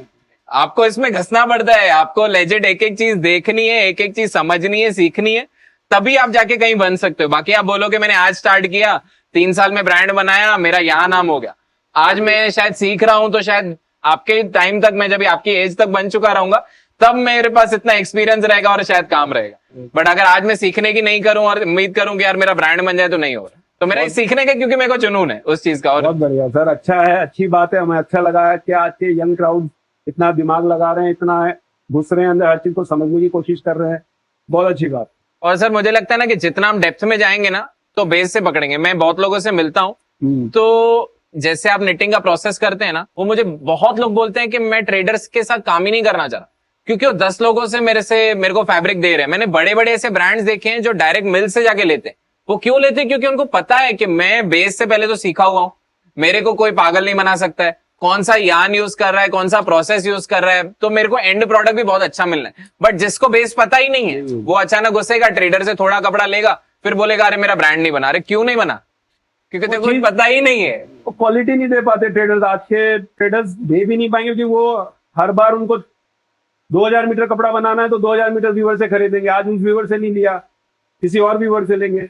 तो डेली व्यूवर चेंज करने से आप एक जैसा कपड़ा नहीं दे सकते, एक जैसी डीलिंग नहीं दे सकते। और कहीं ना कहीं मुझे लगता है कि लोग एजेंट्स की बुराई करते हैं कि एजेंट सही नहीं होते, बट इस चीज के हिसाब से मुझे लगता है एजेंट अच्छे होते हैं, क्योंकि भाई वो एजेंट वो सही इंसान से मिला लेगा, 2-3% ले लेगा, बट बोलेगा यार ये व्यापारी है, तो आराम से इससे काम कर, मैं बैठा हूं। और जो बल्क क्वांटिटी बनाते हैं वो जल्दी से चीटिंग भी नहीं कर पाते हैं, वो सही चीज वो जानते हैं कपड़े को, तो वो आपको सही तरह से गाइड करेंगे कि आपके लिए क्या सही है। क्योंकि उनके यहाँ तो बल्क प्रोडक्शन बन रहा है, बल्क क्वालिटी बन रही है, 500 से 1000 आइटम मैं भी बनाता हूँ, तो मैं आपको गलत राय नहीं दे सकता। सही बात है। मुझे ताज जिंदगी यही काम करना है सर। आप करोड़ों का कारोबार लेके आप ये चीज करना चाहेंगे भी नहीं, क्योंकि आपके लिए एथिक्स मेन है। अभी इसी लाइन में थर्ड जनरेशन आ रही है।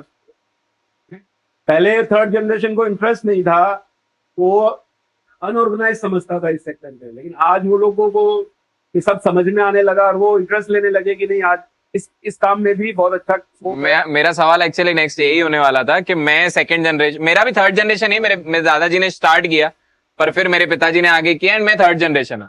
तो आपके लिए मतलब आपको क्या लगता है, ये क्लोथिंग इंडस्ट्री मैंने बहुत देखा है कि जिनके भी बड़े कारोबार हैं वो सेकंड जनरेशन थर्ड जनरेशन तक पहुंच चुका, तो वो जो एक फादर सन वाला कॉम्बो है वो कितना वर्क करता है? पर्सनली मेरे लिए बहुत वर्क करता है। मेरे पिताजी मतलब मेरे लिए भगवान समान है।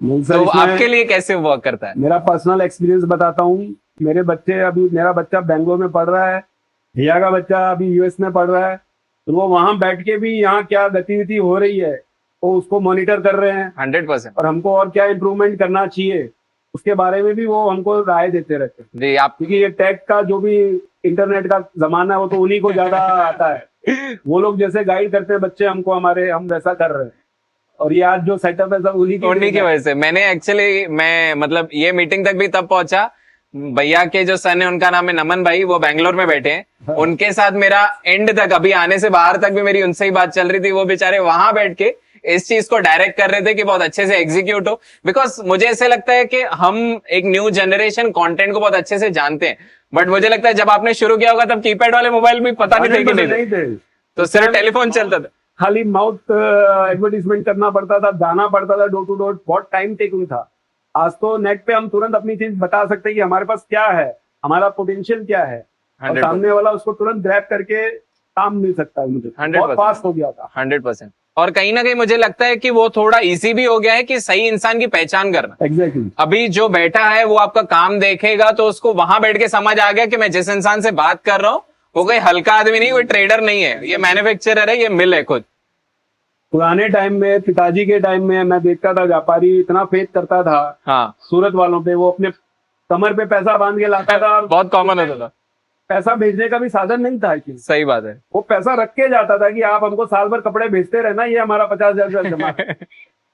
इतना विश्वास करते थे पहले व्यापारी। सही। अब लेकिन थोड़े बहुत ये जो गलत लोग घुस गए, जो चीटिंग करते हैं, वो लोगों के कारण वो विश्वास कम हुआ है। और सर मैं उस दिन एक वीडियो देख रहा था, उसमें एक ऑनलाइन सेलर थे, वो बता रहे थे कि मुझे कॉल आया एक कस्टमर का, उन्होंने ऑर्डर दिया, बातों बातों में पूछा आप कहाँ से हो, तो ऑनलाइन सेलर तो उसने बोला मैं सूरत से हूं।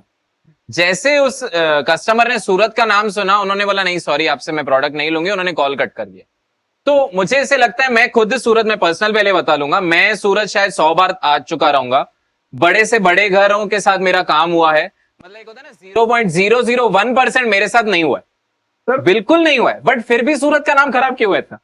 सर 100 में से बोलते हैं ना, एक टोकरी में एक आम भी खराब होता है तो पूरी टोकरी खराब हो जाती है ना।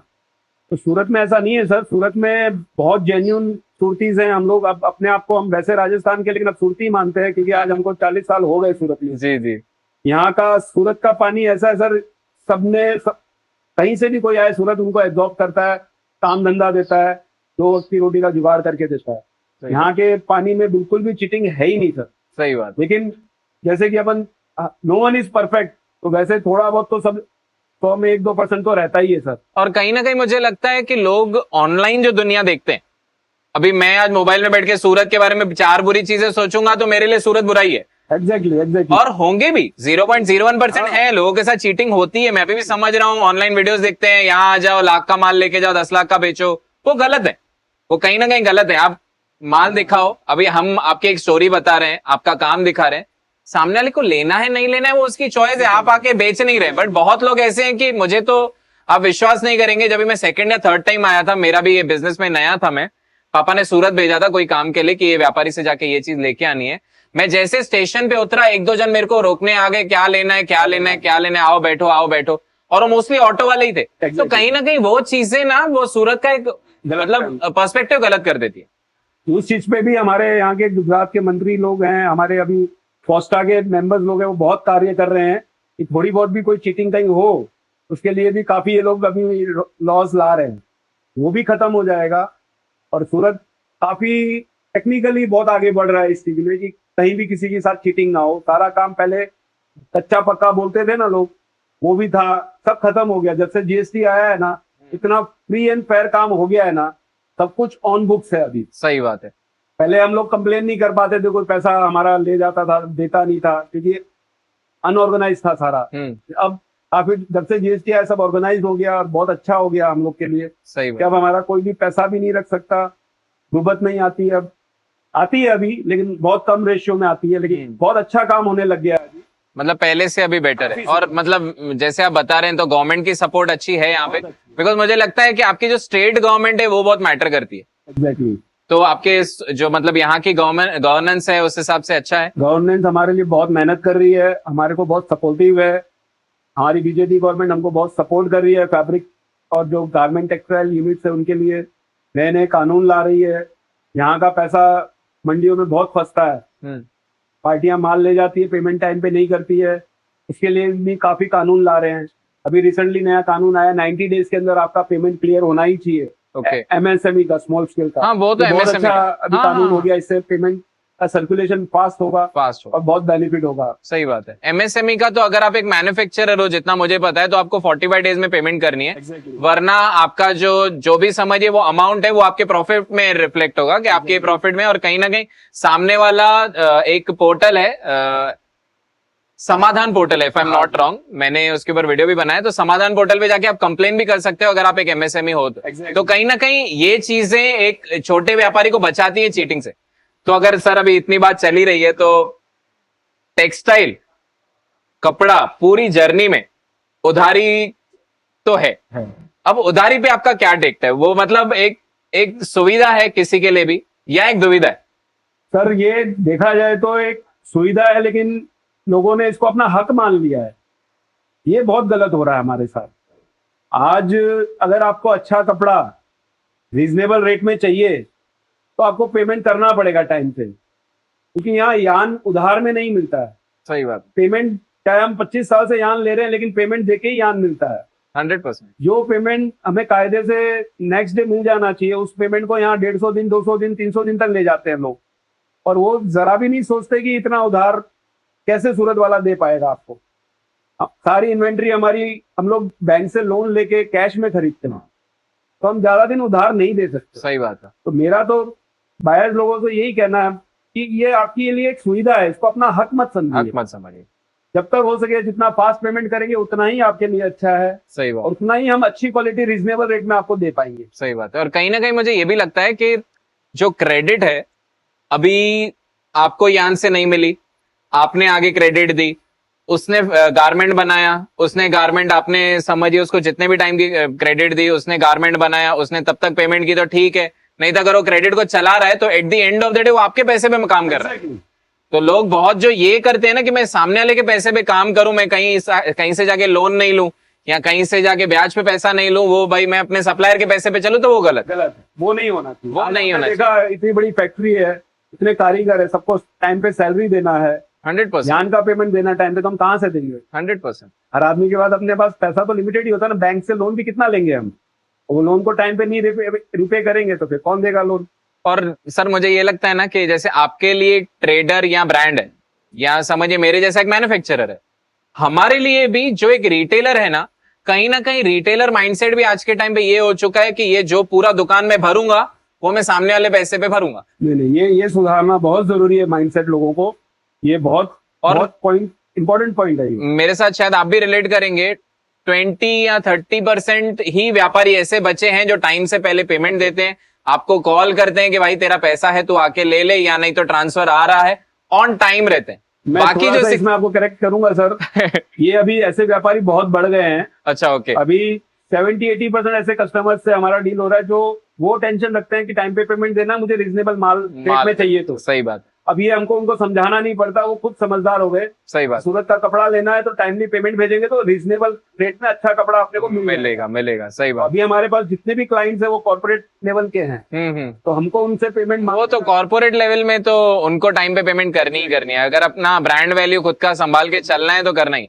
और मुझे लगता है कहीं ना कहीं जो एक गुडविल होती है, वो गुडविल आपके जिन कस्टमर को आप बेच रहे हैं उनसे नहीं होती है, आप जिनसे खरीद रहे हैं और उनको कैसे ट्रीट कर रहे हैं, उनको कैसे पैसे दे रहे हैं, उससे गुडविल बनती है। क्योंकि at the end of the day आप अगर यान की पेमेंट टाइम पे कर रहे हैं तो पूरे मार्केट में आपके ग्रुप का नाम है कि यार इनका टाइमली पेमेंट होता है, तो वो गुडविल वैसे बनती है। वो हमारे कस्टमर से ही बनती है, हम भी जिनको दे रहे हैं वो हमको टाइम पे दे रहे हैं तो हम भी दे पा रहे हैं। 100%। पूरा चेन है, 100%। हमारे बायर्स भी अच्छे हैं, हमारे सप्लायर्स भी अच्छे हैं, और कहीं ना कहीं जब भी ऑनलाइन कोई भी चीज सेलिंग होती है तो जिसके रेट बहुत कॉम्पिटिटिव है वो शायद इसके वजह से, क्योंकि वो टाइमली पेमेंट कर रहे हैं, उसको रेट भी वैसा मिल रहा है। एग्जैक्टली, ये बहुत जरूरी है। टाइमली पेमेंट का मेन रोल होता है। आज फैब्रिक की कॉस्टिंग उस पर बहुत डिपेंड करती है। 100% सर। इतनी बात हो गई, आपकी कंपनी में कोई आए, समझिए वीडियो किसी ने देख लिया, उनको आपका काम पसंद आया, तो आपका एक एमओक्यू कितना होता है? ये अच्छी बात पूछी आपने। हम हर तरह का फैब्रिक यहाँ बनाते हैं, 500 से 700 वैरायटी हमारे पास एनी टाइम बनती है। तो जो हमारे पास रनिंग क्वालिटी है इसमें हम 300 kgs तक आपको minimum at a time process करके दे सकते हैं रेडी फैब्रिक।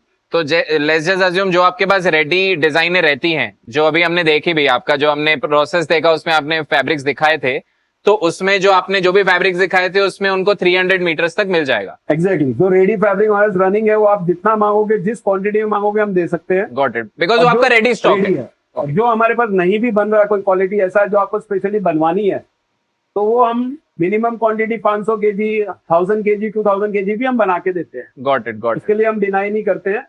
आगे स्कोप लगता है कि वो लंबा चलेगा तो हम 500 kg भी बना के देते हैं। तो समझिए 500 kg सामने वाले ने बनवाया, उसको कोई फैब्रिक अपने से बनवाना है, अपना कोई ब्लेंड बताना है, वो ब्लेंड से आपने बना के दिया, तो उसमें 500 kg में कलर्स अलग अलग मिल जाएंगे। और दैट इज 300 kg मिनिमम आपको देना पड़ेगा प्रोग्राम पर कलर। तो समझिए फॉर एग्जांपल किसी ने 1500 kg ले लिया तो 300 के हिसाब से वो डिवाइड करके 5 कलर बनवा सकते हैं। तो ऐसे एक स्टार्ट करने के लिए इजी होता है। किसी को 2 कलर बनाने, ब्लैक और व्हाइट बनाना है, तो ब्लैक और व्हाइट में उसे 300 बनवा लिए तो काम हो सकता है। हमने R&D के लिए स्पेशल अपना रखा है सारा सेटअप। ओ बढ़िया। हम कोई भी तरह का आपको कलर बनवाना हो, हम लोग लैब करवा के उनको देते हैं, पहले उनको लैब में सब पास करवा लेते हैं, फिर हम उसको बल्क क्वांटिटी में जाते हैं। वो भी हम सुविधा हमारे पास है। समझा। सॉरी सर, मेरी एक मीटिंग है अभी, मुझे निकलना रहेगा। जी। ठीक है, thank you sir, thank you. जी आइए प्लीज, ऋषि भाई, आइए। ऋषि भाई आ जाओ। एक इतना बड़ा कारोबार चलाने के लिए एक पूरी फैमिली लगती है जो उस चीज को पूरा सही तरीके से चलाए। लोग हैं, स्टाफ है, ऑब्वियसली स्टाफ हर चीज मैनेज करता है। मेरी भी एक कंपनी है, भैया की इतनी बड़ी कंपनी है, तो एक पर फैमिली लगती है जो उस चीज को एक प्रॉफिटेबली, एक बहुत ही जुनून के साथ चला सके। थैंक यू ऋषि भाई, हमें ज्वाइन करने के लिए, इतनी जिद करने के बाद। सर अभी मैं रिसेंटली चाइना गया था, तो चाइना में मैंने ऐसे ऐसे फैब्रिक देखे ना सर, मुझे ऐसा लग रहा था कि इंडिया में क्यों नहीं है। मतलब इतने सॉफ्ट, इतने बटरी, और लोगों को लग रहा होगा शायद कॉटन था, नहीं 100% पॉलिएस्टर था, वो मैं समझ गया। तो क्यों हम वहां तक नहीं पहुंचे हैं जो वहां वो लोग पहुंच चुके हैं। और बहुत लोग, मैं खुद भी, बहुत फैब्रिक्स हम चाइना से इंपोर्ट करके बनवाते हैं, हमारे अपने गारमेंट्स में भी लगते हैं। तो क्यों हम ऐसे हैं कि हमें चाइना से अब तक इंपोर्ट करना पड़ रहा है? क्यों हम अभी तक उस लेवल पे क्यों नहीं पहुंच क्यों पाए? पहुंचे हैं, क्यों नहीं पहुंचे? तो बहुत अच्छा सवाल किया आपने मोहित भाई। इसका छोटा सा जवाब नहीं है, बहुत लंबा जवाब है। अभी तक जो अपने पास टेक्नोलॉजी यहाँ प्रोसेस में चल रही है, प्रोसेस हाउस में, वो इतनी एडवांस नहीं हुई है जो चाइना के पास है। आज वीविंग लाइन में अपन ने वो अचीव कर लिया है। वीविंग में अपने को दिक्कत नहीं है, अपन वैसा क्वालिटी बना सकते हैं। यान, लेकिन ये एक माइनस फैक्टर कि यान तो वहीं से आता है, उतना अच्छा यान अभी भी अपने इंडिया में नहीं मिल पा रहा है। नहीं मिल पा रहा है। तो हम लोग यान इंपोर्ट करके वो ग्रे बना लेते हैं, यहाँ पे फैब्रिक बना लेते हैं। प्रोसेस हाउस में हम मार खा रहे हैं। लेकिन आपको एक खुशखबरी की बात बताता हूँ कि साल भर के अंदर सूरत वो क्वालिटी अचीव कर लेगा जो आप चाइना से लेके आते हैं, देखते हैं। आप अपनी फैक्ट्री में आज इंपोर्टेड फैब्रिक के गारमेंट्स बनाते हो ना, हाँ। तो अगले साल से हम सूरत वाले आपको देंगे और जैसा आपको चाहिए वैसा फैब्रिक देंगे। और मतलब मुझे लगता है ना कि जब इसे आपने इंपोर्टेड शब्द बोला, तो ये ना इंडिया में एक बहुत बड़ा मिसकंसेप्शन है कि जैसे ही कोई चीज के लिए हम इंपोर्टेड सुन लेते हैं तो हमें लगता है बहुत प्रीमियम होगा, बहुत अच्छा होगा। बट मुझे लगता है, अभी मुझे परसेंटेज कितना बोलना चाहिए आई डोंट नो, बट 90% तो चाइना ही रहता है। नहीं सर, अपने सूरत से आप मानोगे नहीं, जो लोग इंपोर्ट करते हैं ना फैब्रिक, हाँ। वो सूरत से बनवाते हैं। ओके। सूरत के फैब्रिक को इंपोर्टेड पैकिंग करवा के चाइना का बोल के बेच रहे हैं सर। सही बात। ये आपको एक सत्य बात बताता हूँ, क्योंकि 90% पॉलिस्टर स्पैंडेक्स यान का अभी 4वे जो कपड़ा बनता है वो 100% सूरत से सप्लाई हो रहा है, लेकिन पैकिंग चाइना जैसी करवा के उसको चाइना का बोल के बेचा जा रहा है। सही बात है। तो ये चीज आगे नहीं पता चलती है। ये फैक्ट है कि सूरत अच्छा कपड़ा दे रहा है, सिर्फ नाम इंपोर्टेड लगा रहा है, बिकॉज इंपोर्टेड के नाम पे बिक जाते हैं। 100%। इसमें एक और पॉइंट रहेगा कि हमें जो एंड प्रोडक्ट में रेट्स मिलते हैं सूरत में, उसमें रेट्स में और चाइना के रेट्स में काफी अंतर रहता है। ओके। तो हमारे पास मार्जिन जितने रहते ही नहीं है कि हम R&D करें इतना ज्यादा। तो मतलब आप ऐसा कहना चाह रहे हैं कि सूरत का रेट बढ़ जाता है? सूरत का रेट हमें यूजुअली कम मिलता है। कम मिलता है क्योंकि सूरत है। Got it. लोकल कपड़ा बोल के इसका वैल्यू कम कर दी जाती है। समझा। वही इसको इम्पोर्टेड का टैग दे देंगे तो वो रेट ब्रांडिंग हो जाएगी, ब्रांडिंग तो वो रेट्स मिल इम्पोर्टेड जाएंगे। समझ एक ब्रांड नेम हो चुका है कि हमें जहां हमारी लग गया कई बार उधर तो 20-30 रुपए एक्स्ट्रा ले सकते हैं। कॉस्टिंग निकालने तक भी रेट्स नहीं मिलते हैं। नहीं मिलते। सही बात है, सही बात है। और मतलब जैसे आपने यान की बात की, तो हम क्या ऐसा कर सकते हैं हम वैसा यान यहाँ प्रोक्योर कर पाए? उसके लिए बड़े प्लेयर्स जो POI बनाते हैं, अच्छी अच्छी बड़ी बड़ी कंपनियां हैं, इनको थोड़ा इनिशिएटिव लेना पड़ेगा। वो जो यान हम बाहर से मंगाते हैं वो यान यहाँ अपने इंडिया में बनना ही चाहिए अब। सही बात है। इससे अपना क्या है कि काफी अच्छी क्वालिटी हम फिर दे पाएंगे वीविंग लाइन में। तो इस तरह का यान हमको यहाँ इजीली प्रोवाइड हो, गवर्नमेंट इसमें हेल्प करे, सब्सिडी दे, तो हम चाइना को हालांकि बहुत अच्छा बीट कर रहे हैं 100%। और आगे हम उम्मीद करते हैं कि हम चाइना को पीछे छोड़ देंगे। सही बात है। और वैसे रहता है ना सर, हम भले यहाँ है, चाइना यहाँ है, तो हम ये सोचेंगे इधर कैसे पहुंचना है कि वो क्या है, हम छोटा करें जैसे हम उससे आगे चले जाएं। और हमको ऐसा लगता है with in year 2 years 3 years में हम चाइना को कम्पीट में बीट भी कर लेंगे। एंड कहीं ना कहीं मुझे ये भी लगता है कि इनोवेशन में वो लोग थोड़े आगे, हम वो चीज उसको रेडी कर लेते हैं, बट अभी तक इनोवेशन में भी हमें और आगे बढ़ना पड़ेगा कि जैसे हम ऐसे नहीं हो कि हम उन्हें कॉपी करें। आपने शायद ये चीज सुनी होगी, आपने भी, आप सूरत में रह रहे हैं, मैं गोंगजो में था। गोंगजो की जो मेन मार्केट है, फैब्रिक मार्केट है, मेरे को जितना नाम याद है चोंगदा मार्केट है उसका नाम है। वो मार्केट की गलियों में मैं घूम रहा था, गुजरात के लोग वहां पे घूम रहे हैं, सॉचेस ले रहे हैं और अपनी भाषा में बात कर रहे हैं, ये तो बहुत अच्छा कपड़ा है। और वो कहीं ना कहीं मुझे मिल या ट्रेडर ही लग रहे थे कि इस चीज को हम लेके जाएंगे और सूरत में बनाएंगे। क्यों ना उल्टा हो जाएगा, चाइना वाले हमारे मेरे को, क्योंकि ये भी पता है कि बहुत चाइना वाले सूरत भी आते हैं सर, क्योंकि इतनी बड़ी मंडी है हमारी, बहुत फुटफॉल है उनका, बहुत अपना अपन एक बहुत बल्क क्वांटिटी में उनसे बिजनेस करते हैं। ओ बढ़िया। उनको आना ही पड़ता है सूरत, उनको कुछ भी सेल करना है तो। और यहाँ वाले भी वहाँ बहुत जाते हैं क्योंकि वहाँ बहुत नई नई चीजें देखने को मिलती है। 100%। और थैंक्स टू गुजरातीज की ये अपने लोग बहुत इस चीज में तुरंत उनको कैप्चर करते हैं और यहाँ इम्प्लीमेंट कर लेते हैं। तो उस कारण से अपना यहाँ काम बहुत फास्ट हो जाता है। Fast fast fast sir, chicken के कुर्ते ही देखिए, 2 साल 3 साल पहले जो चिकन के कुर्ते बिक रहे थे वो कहाँ स्टार्ट हुए? जॉर्जेट पे स्टार्ट हुए, जॉर्जेट के बाद रेयन पे गए, रेयन के ऊपर पूरा डाइंग होने लगा। वो जो स्पीड में पूरे इंडिया में फैले, मेरे को लगता है उसमें 99% सूरत का ही आता है, क्योंकि वो पूरा कपड़ा मिल ही यहाँ से रहा था। अच्छा, एक्सक्लूसिव मटेरियल को रीजनेबल रेट में लाने में सूरत का बहुत बड़ा हाथ, बहुत बहुत बड़ा था। अब जिस लोगों को क्वांटम में कपड़ा चाहिए, रीजनेबल रेट में चाहिए कपड़ा, वो सूरत आता ही आता है। आता ही आता है। और क्योंकि क्वांटिटी इतनी है ना, क्वांटिटी इतनी है और कहीं ना कहीं कंपटीशन भी है, तो कंपटीशन में भी अगर रेट मतलब आप ज्यादा कमा भी नहीं सकते। अगर जैसे जो आप उम्मीद रखो यार इस पे 10% कमाऊंगा, पर कॉम्पिटिटर ही 8% पे चल रहा है, तो आपको 8 पे बेचना ही पड़ेगा। और सर एक बात है सर, हाँ। यहाँ कंपटीशन के कारण बहुत पतले मार्जिन पे काम होता है, लेकिन क्वांटम में काम होता है। सही बात है, यहाँ वॉल्यूम, और मेरे को लगता है जो ब्रांड को छोड़ के जो पीछे वाला पूरा एरिया है ना, वो क्वांटम पे ही जी सकता है, क्योंकि आपका परसेंटेज इतना कम है, आपको वॉल्यूम चाहिए ही चाहिए। बिना वॉल्यूम आप सफाइज कर ही नहीं सकते। हर बड़ी ब्रांड है, V Mart, D Mart, Reliance, ये सब सूरत से परचेजिंग कर रही है। इनफैक्ट वो लोग अपना स्टिचिंग यूनिट भी यहाँ सूरत में सेटअप कर रहे हैं अभी, इस हिसाब से अपना यहाँ पे इतना ग्रोथ हो रहा है। फ्यूचर मुझे लगता है सूरत एक पॉइंट के बाद बिल्कुल फार्म टू फैशन वाला हो जाएगा, कि आप जैसे फार्म से प्रोक्योर करेंगे, हर चीज यहीं हो जाएगी। और आपके जैसे कोई प्लेयर्स होंगे जो शायद अभी आप स्टिचिंग यूनिट भी डाल देंगे, तो जो कॉर्पोरेट क्लाइंट आएगा कि अरे यार तुम कपड़ा लेके कहाँ जा रहे हो, आ जाओ मैं ही बना के देता हूं। हम आपसे लेंगे सर, आपके यूनिट से लेंगे, हम आपको फैब्रिक नहीं, हम सूरत आ जाएंगे सर, आप टेंशन नहीं लीजिए, मर्जर कर लेंगे। सर अभी चाइना की बात वैसे भी चल ही रही है, तो मुझे ऐसे लगता है क्लोथिंग इंडस्ट्री में हम बात कर रहे हैं तो मशीनरी की भी बात करनी चाहिए। बिकॉज हम यान की बात कर रहे हैं, फैब्रिक की बात कर रहे हैं, तो मशीनरी एक पार्ट है जो चाइना से बहुत आता है। परसेंटेज आप बताएंगे कि कितनी परसेंटेज ऑफ मशीनरी चाइना से है? ये मैं क्यों बोल रहा हूं, बिकॉज आपके सवाल के ऊपर बहुत लोग ऐसे होंगे जो क्लोथिंग इंडस्ट्री में घुसना चाह रहे हैं, उनको इंजीनियरिंग का एक्सपीरियंस है, तो कहीं ना कहीं वो इसकी R&D में जा सकते हैं, सही मशीन्स बना सकते हैं। और कोई अगर ब्रांड्स हैं ऐसे जो अभी मशीनरी इंडियन प्रोवाइड करे, तो वो भी प्लीज बताइए। अभी हम लोग, हमारे यहाँ 2 टाइप की मशीनरी है। पहले तो यान प्रोसेस करने की टेक्सचराइजिंग मशीन, ओके जो सूरत के ही 2 ग्रुप्स है, एक अलिद्रा है और एक हिमसन है। ओके, वे वर्ल्ड वाइड प्लेयर्स से compete करने की लेवल की मशीनरी बनाते हैं। बढ़िया। अब निटिंग मशीन जो है वो बहुत ही प्रिसाइज मशीनरी है। इसमें 6000 नीडल्स जाती है एक हमारी इंटरलॉक मशीन में। इसमें 1 mm का भी वेरिएशन चलता नहीं है नीडल्स। ओके, इतनी बारीकी हमारी इंडियन मशीनरी में अभी तक अचीवमेंट हुई नहीं है for knitting machine. For knitting machine. Got it. और अगर अपन water jet, air jet, looms की बात करते हैं तो वो इंडिया में बनने लग गई। बढ़िया। उसमें प्रिसीजन जो है कपड़े में कम लगता है।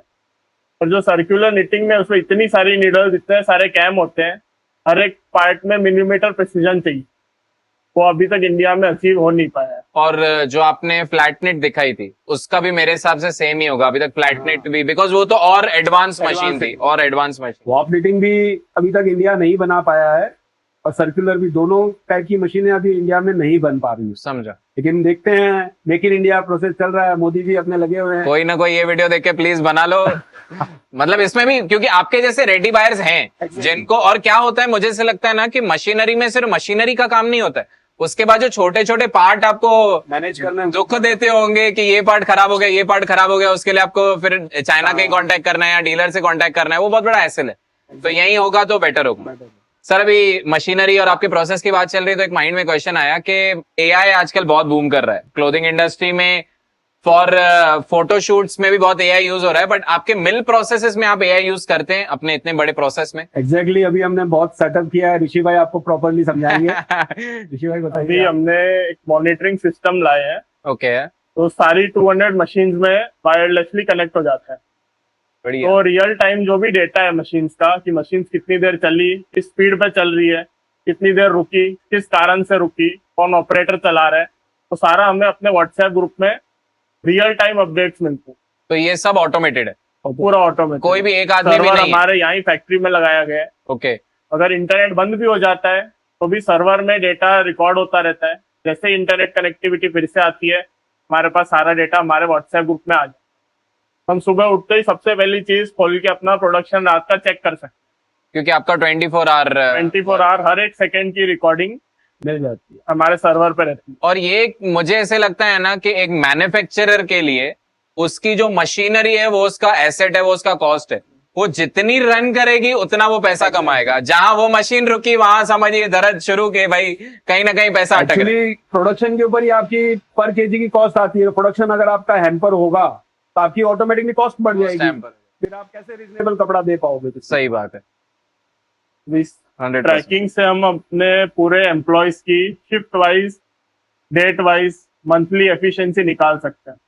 उससे हमने अभी एक उनको इंसेंटिव स्कीम निकालने का प्लान कर रहे हैं। जो ऑपरेटर अच्छी एफिशिएंसी लेके आएगा, ज्यादा देर मशीन जिसकी रनिंग रहेगी, उसको कंपनी की तरफ से एक इंसेंटिव दिया जाएगा। बढ़िया। जिससे ना हमें ऑपरेटर से झगड़ा करना है, ना लड़ाई करनी है, ना उनके पीछे कोई आदमी को घुमाना है। ऑटोमेटिकली कंपनी का भी फायदा है, ऑपरेटर का भी फायदा है, प्रोडक्शन भी सुधरेगा। एक सवाल है ऋषि भाई, मैं आपसे पर्टिकुलरली पूछूंगा, एआई जो है वो अच्छा है कि बुरा है? मतलब जो आपके प्रोसेसेस हैं आप अपने हिसाब से जवाब दीजिएगा कि जो एआई आप इंप्लीमेंट कर रहे हैं वो आपके लिए अच्छा है या खराब है, या इन जनरल जो ह्यूमन सोर्स है, जो एचआर है, जिन लोग को हम रखते थे, उनके हिसाब से अच्छा है कि बुरा है? अभी मोस्टली एआई के लिए नेगेटिव ये आता है कि वो जॉब छीन लेगा, पर सूरत में हमारे हिसाब से तो अभी लेबर शॉर्टेज इतनी ज्यादा हो गई है कि कोई भी यूनिट्स में आप चले जाओ आपको 100% लेबर कहीं नहीं मिले। ओके। तो हम जितने भी सॉफ्टवेयर और प्रोसेसेस ला रहे हैं, हमने अभी तक कोई भी आदमी को ले ऑफ नहीं किया है। ओके। जो भी हमने वही आदमी है, वही टीम है, और उन्हीं की एफिशिएंसी बेटर हुई। एक सिंगल आदमी की भी किसी की भी जॉब खतरे में अभी तक तो आई नहीं। सही बात है। तो हम लोग एआई लाए, कन्वेयर बेल्ट्स लाए, गोडाउन मैनेजमेंट किया, न्यू ईआरपी सॉफ्टवेयर लिया है।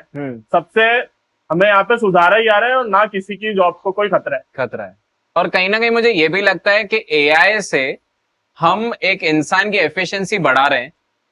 एक जो इंसान बेसिक काम करता है, अभी मैंने ये चीज यहां से उठा के यहां रखी, यहां से उठा के यहां रखी, ये वाला काम एआई कर रहा है या रोबोट्स कर रहे हैं, बट जो अकल लगाने वाला काम है जिसमें ह्यूमनाइज टच है, वो कभी भी नहीं जाने वाला है। आज हमारे पास जो ये है उसका पावर है। तो जो इंसान ये वाला काम नहीं कर रहा है, बेसिक काम कर रहा है, बटन दबाने का काम कर रहा है, वो तो आप ऑटोमेट कर सकते हो आज के टाइम पे वैसे, बट जिसने ये लगा ली, खुद को थोड़ा और स्किल कर लिया, वो एआई से आराम से जीत सकता है। और कहीं ना कहीं एआई यूज करने वाले भी तो लोग चाहिए। हम एआई और मैन पावर दोनों को एक प्लेटफॉर्म पे ला रहे हैं ताकि हमारी एफिशिएंसी बढ़े, परफेक्ट, अच्छा कपड़ा हम दे सके और रीजनेबल रेट में दे सके। परफेक्ट, उस हिसाब से हम एआई को यूज कर रहे हैं। सही सही बात है।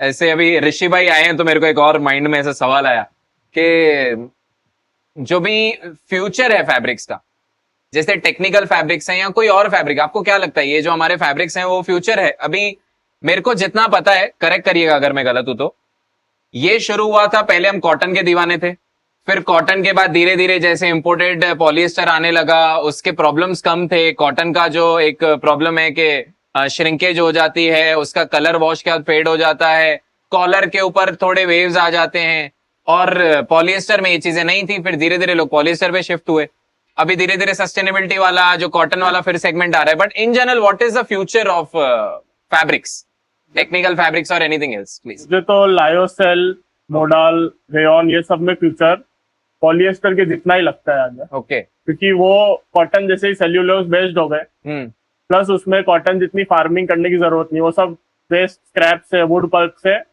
फाइबर्स बना दिए जाते हैं। तो उसमें पॉलिएस्टर जैसे माइक्रोप्लास्टिक पॉल्यूशन भी नहीं होगा, एंड अपना सेल्यूलोज बेस्ड के जो भी फायदे होते हैं, ब्रीदेबिलिटी है, शाइन है, कंफर्ट है, वो सब साथ में मिले।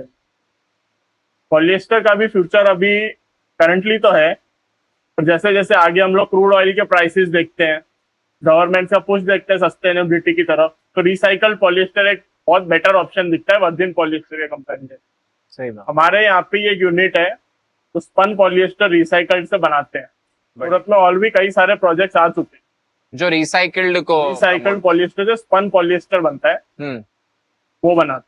Okay, recycled polyester, spun polyester बनता है, उसके बाद फिर वीव या नेट के प्रोसेस से हम एक फैब्रिक बनाते हैं। और कॉटन बहुत कॉस्टली हो गया है, हाँ, और प्लस उसकी मेंटेनेंस बहुत महंगी पड़ती है अपने घर में। हाँ, आज अपन कॉटन की टी शर्ट लाते हैं, 2 या 4 बार से ज्यादा नहीं पहन पाते, हाँ, उसका कलर फेड हो जाता है। हाँ, फिर उतनी महंगी टी शर्ट लेके 3-4 हजार की इसको फेंको, उससे 100 गुना बढ़िया वैसा ही फॉल फिल कपड़े में, पॉलिस्टर में आजकल कॉटन जैसा फील आने लग गया है। हाँ, वो ब्रीदेबल फैब्रिक हो गया है, रात को पहन के भी सो जाओ तो भी पता नहीं चलता है कि ये पॉलिस्टर पहना है क्या। इतने अच्छे फैब्रिक जब पॉलिस्टर में बनने लग गए तो कॉटन क्यों लेगा कोई?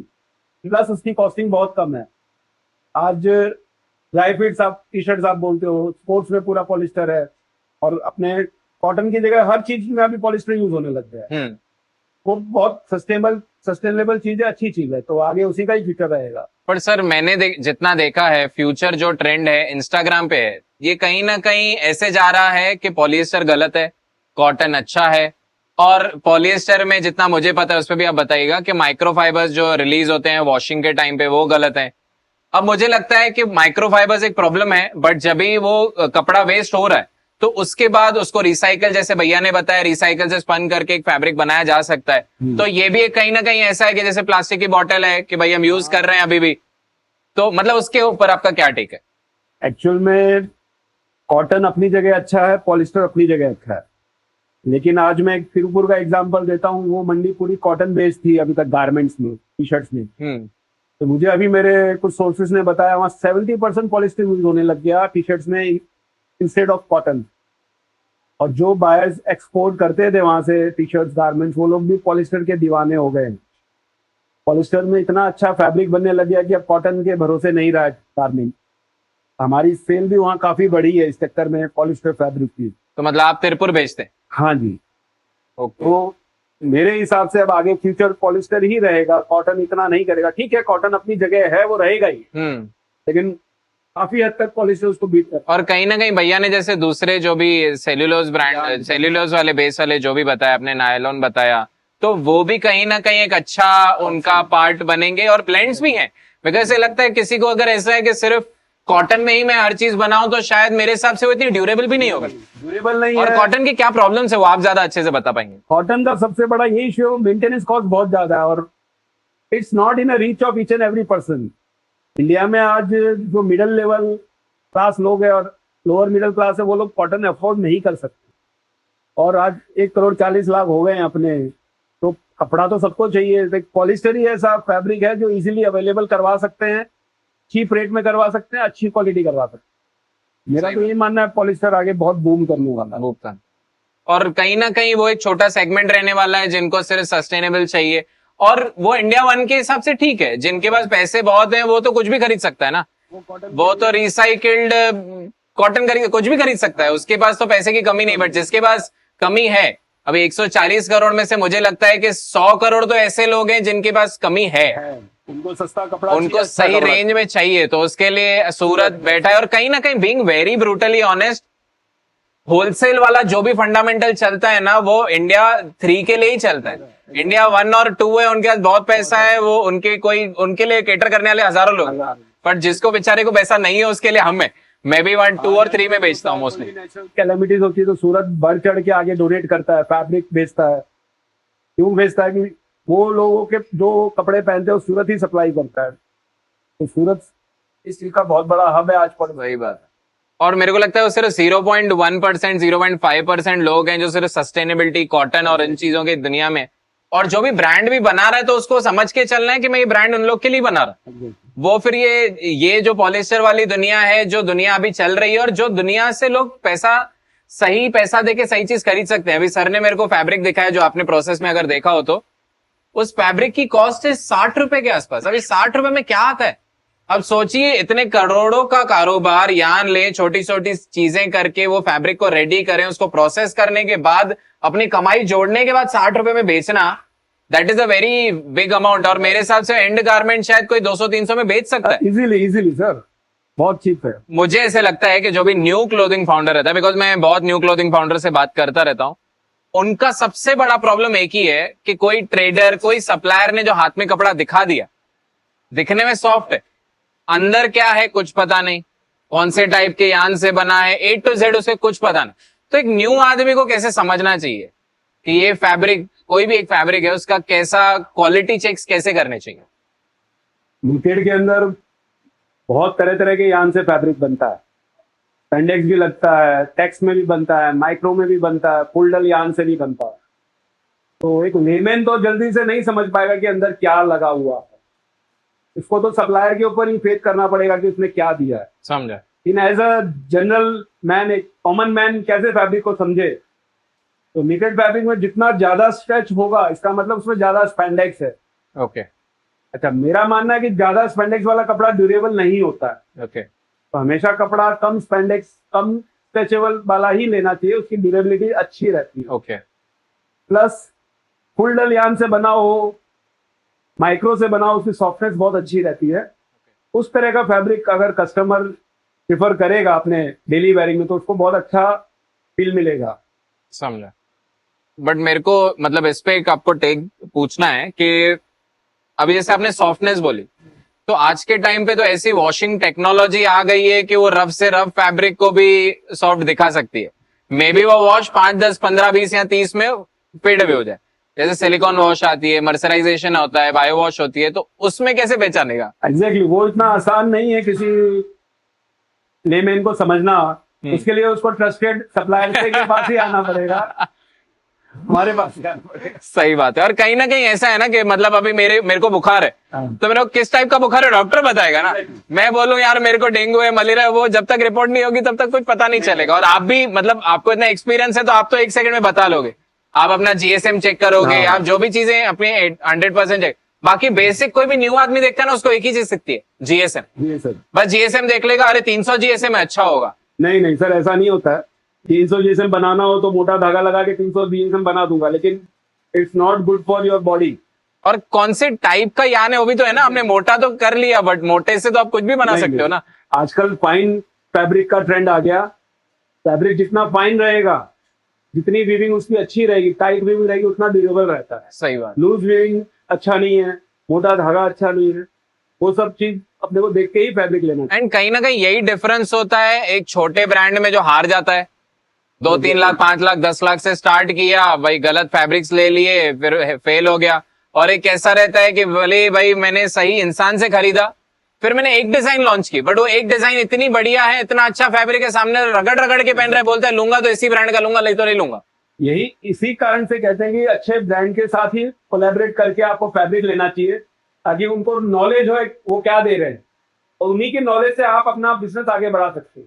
एज अ गारमेंटर उसको जल्दी से ये नॉलेज नहीं होगा कि मैं क्या फैब्रिक ले रहा हूँ, 100%। लेकिन जो फैब्रिक बना रहा है उससे आप लोगे, वो 10 चीजें देख के फिर आपको फैब्रिक सजेस्ट करेगा कि आप ये चीज लीजिए। सर- एंड यूजर शुरू से आखिर तक जिसके घर में सब कुछ है, उससे फैब्रिक लोगे तो वो ये चीज में आपको बहुत अच्छा गाइड कर पाएगा कि सही आपको क्या यूज करना चाहिए। सही बात। जो सर, भी आप- एक्सपोर्टर्स हमारे पास आते हैं, हम उनके लिए एकदम फिक्स्ड पैरामीटर्स होते हैं हमारे। Okay. एक तो होता है diameter of the machine, circular knitting की। Okay. एक होता है गेज, एक होता है स्टिच लेंथ, एक होता है धागे का डेनियर, फिलामेंट। ऐसे अलग अलग 10-15 पैरामीटर्स होते हैं। तो लोग राइटिंग में हमसे लिखवा के जाते हैं कि हमें यही कपड़ा चाहिए, इन पैरामीटर्स पे चाहिए। अब मैन्युफैक्चरर्स के पास आने में ये फायदा है कि हम लोग time and again same parameters पे सेम फॉल फिल का कपड़ा हर बार एग्जैक्ट सेम बिठा के दे सकते मेरे को वही अचरज हैं। लग सेम रहा है। जीएसएम इन्होंने जैसे बताया, 2 धागा अलग अलग यूज करके बना सकते। हम मोटा डेंजर का धागा ले लेंगे, कम गेज की मशीन ले लेंगे तो भी जीएसएम आ जाएगा। पतला धागा फाइन गेज का मशीन लेंगे तो भी जीएसएम आ जाएगा। कम मोटा स्पेंडेक्स डाल देंगे तो भी वो कपड़ा बैठ सकता है। बहुत ज्यादा डेनियर में सब चीज में फर्क रहता है। वही है ना कि पीछे आप क्या डाल रहे हैं उसके ऊपर मैटर करता है। सिर्फ एंड प्रोडक्ट में सिर्फ जीएसएम देखने से डजंट मैटर। और मेरे को वही लग रहा था, जितने आपने पैरामीटर्स बोले उतने तो कोई नया ब्रांड सोच भी नहीं सकता है, समझ भी नहीं सकता है, उतनी उनकी अकल भी नहीं चलेगी। तो इससे बेटर कोई ऐसे इंसान को दे दो जिसको पता है। जिनका छोटा यूनिट है, जो छोटे स्केल पर प्रोडक्शन करते हैं, उनको फैब्रिक का इतना नॉलेज नहीं रहता, तो उनको हम हर चीज समझा भी नहीं सकते। लेकिन वो हमसे जब डील करते हैं, हमसे फैब्रिक लेते हैं, तो उनको ये समझ में आता है कि उनकी सेल बढ़ रही है। तो अल्टीमेटली वो समझ रहे हैं कि हम जो चीज ले रहे हैं सही जगह से ले रहे हैं, सही जगह से। उनकी सेल बढ़ने से ही वो हमको वापस हमारे पास आते हैं। और at the end of the day मेरे को लगता है कि कोई गारमेंट बेचने में 50 to 70% पार्ट उसके कपड़े का होता है। आप डिजाइनिंग कर लोगे, अच्छा पैटर्न बना लोगे, सिलुएट बना लोगे, okay, well and good, but at the end of the day अगर आपका पेपर ही सही नहीं है तो ड्राइंग कितनी भी अच्छी बना लो, फटना ही है। सही बात है, सही 100%। बाकी सर आपने ब्रांड्स की बात की, तो कोई ऐसे बड़े ब्रांड जिनके साथ अभी तक आपने काम किया हो? अभी हम वी मार्ट है, ओके, अपना रिलायंस है, डी मार्ट है, इन लोगों को सप्लाई दे रहे हैं हम लोग। डायरेक्टली भी नहीं दे रहे हैं, इनडायरेक्टली जाता है। समझा। जो उन लोगों को सप्लाई देते हैं हम उनको फैब्रिक बना के देते हैं, वो स्टिच करके गारमेंट उनको सप्लाई देते हैं। बढ़िया बढ़िया। और आपने पहले बताया था कि आपके मिल को ज्यादा कहीं ब्रांडिंग करने देते नहीं है। वो हमारे लिए थोड़ी सी हमारा ड्रॉबैक है, लेकिन हाँ it's okay, it's a part of नहीं नहीं, at the end of the day आपका देखिए कपड़ा तो पहुंच रहा है, बट सामने वाले को अभी तक वो ब्रांडिंग अपना लगाने का जुनून है। पर at the end of the day मेरे को ऐसे लगता है जैसे आप ग्रो कर रहे हैं, एक पॉइंट ऐसे आएगा कि आपका नाम लेके लोग बोलेंगे कि मैं कपड़ा चाहिए तो इसी का चाहिए। 100%। बाकी सर मैंने मतलब ये मुझे लगता है भैया से पूछना चाहिए कि बहुत ऐसे फैब्रिक्स या बहुत ऐसी कंपनीज देखी हैं, बहुत ऐसे ब्रांड्स देखे हैं जो कुछ टाइप के फैब्रिक्स यूज करते हैं। जैसे फॉर एग्जांपल यूनिक्लो है, तो यूनिक्लो का एक फैब्रिक है जिसका नाम है एरिज्म। तो अभी एरिज्म जो है वो बनता है, मैंने लिख के है, मुझे भी इतना एक्सपीरियंस इस चीज का नहीं है, 57% कॉटन है और बाकी 43% पॉलीमाइड है। तो वो यूनिक्लो का जो ये फैब्रिक है, तो उसने कैसा ऐसा ट्रेडमार्क कराया हुआ है, और कोई न्यू ब्रांड अगर ऐसा कुछ करना चाहे तो कैसे उसका प्रोसेस क्या होता है? क्योंकि कोई भी नया आदमी देखता है उसको लगता है यार इतना बड़ा नाम है, ट्रेडमार्क है, तो कुछ तो होगा इसमें। ये जो एरिज्म ट्रेडमार्क है, ये इनके ब्रांड का ट्रेडमार्क होता है। ओके ये जो परसेंटेज ऑफ यार्न यूज किया इसका ट्रेडमार्क नहीं है।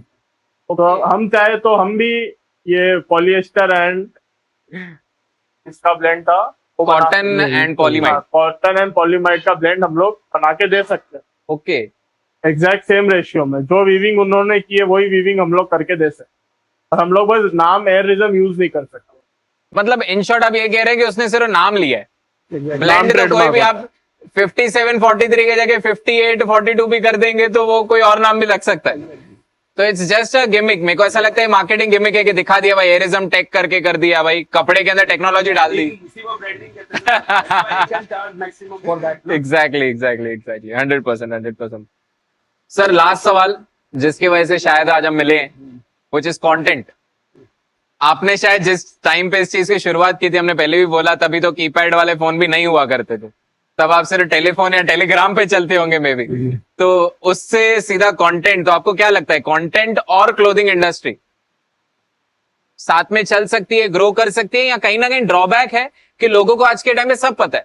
कोई टाइम पे आप जैसे आप मेरे को पहले बता रहे थे, जो आपने वो कहानी बताई थी, आप वो बताइएगा कि लोगों को कुछ नहीं पता था, आज कंटेंट की वजह से सब कुछ पता है।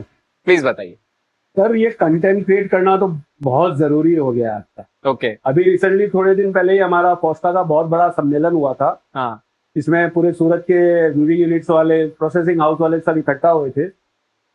वहाँ 5 बड़ी ब्रांड्स जो सबसे ज्यादा ग्रोथ की उनको बुलाया जाता है। ओके तो 5 के 5 वो लोग ऑनलाइन ट्रेडिंग करते हैं, तभी वो आज इतना बड़ा ब्रांड बन पाए। ओके उनकी ऑनलाइन मार्केटिंग है, ऑनलाइन उनका इंस्टाग्राम पेज है, तो ही वो इतना बड़ा ब्रांड बन पाए। तो ये तो बहुत मस्त हो गया आज की डेट में। सही बात है। हाँ, ये जरूरी है कि इसमें कुछ फ्रॉड्स होते हैं आजकल, हमको उसको अवॉइड करके सही कस्टमर्स, सही सप्लायर से मिलने चाहिए, उनको वेरीफाई करना चाहिए। अगर वो सही सप्लायर है तो उसके साथ अपने को डील करनी चाहिए। सही बात। आज जितना जल्दी हम आपके माध्यम से, आपके व्यूवर्स से हम मिल पाएंगे, वो उतना जल्दी हम पर्सनली नहीं मिल, बट मेरे को कहीं ना कहीं लगता है ये जो धंधा है ना, ये रिलेशनशिप का धंधा है। Exactly. ये सिर्फ टच पॉइंट है, ये टच पॉइंट है, सामने वाला मुझे जान सकता है, आपको जान सकता है, भैया को जान सकता है, बट उसके साथ आप कैसा रिलेशनशिप रख रहे हैं, कितना अच्छा उसको प्रोडक्ट दे रहे हैं, कैसा रिश्ता रख रहे हैं, तो फ्यूचर डिसाइड होगा कि वो एक बायर ऐसा भी हो सकता है जिसके जेब में शायद 1 करोड़ की खरीदी करनी हो, वो आपसे शुरुआत में शायद 50,000 का माल लेगा। वो 50,000 में आपका व्यवहार देखेगा, आपको देखेगा, आपने उससे रिलेशनशिप अच्छी की, आपने उसको व्यवहार अच्छा रखा, तो आपको शायद ऐसा हो सकता है फ्यूचर में 1 करोड़ का ऑर्डर भी दे दो। सर हमारा धंधा तो सारा थूक पे ही है। बोलते हैं ना अपने कि मुंह से जुबान का है हमारा। सही बात। कोई लिखा पढ़ी नहीं होती, जुबान पे पौधे होते हैं करोड़ों रुपए के सही बात। फैब्रिक के अंदर। सही बात। तो ये ट्रस्ट तो बहुत जरूरी है हमारे बिजनेस में, एक दूसरे पे ट्रस्ट होना बहुत जरूरी है। सही बात है। सही बात। और हमारा काम ये है कि हम ट्रस्ट बिल्ड करते हैं। हम जो कमिटमेंट करेंगे वो टाइम पे आपका पूरा करेंगे ही करेंगे, नहीं कर पाएंगे तो आपको उसका वैलिड रीजन मिलेगा।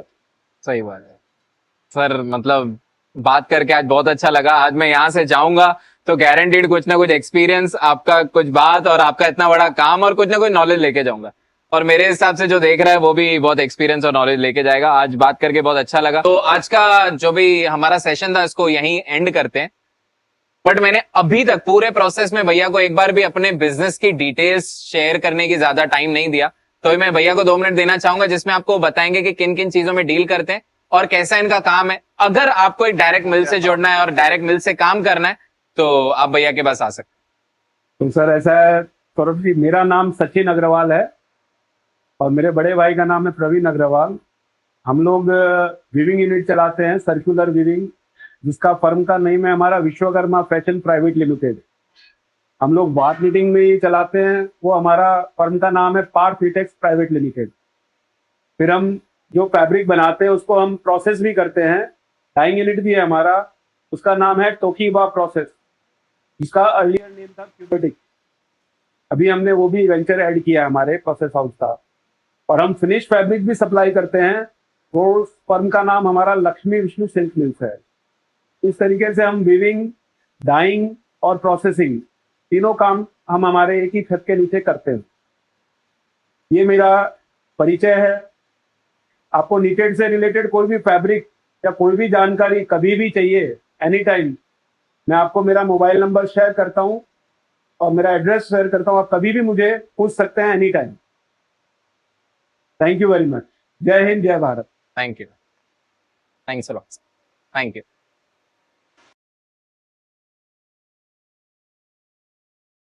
के लिए थैंक यू रिंकेश भाई, रोहन भाई और सागर नागर, क्या था तेरा नाम?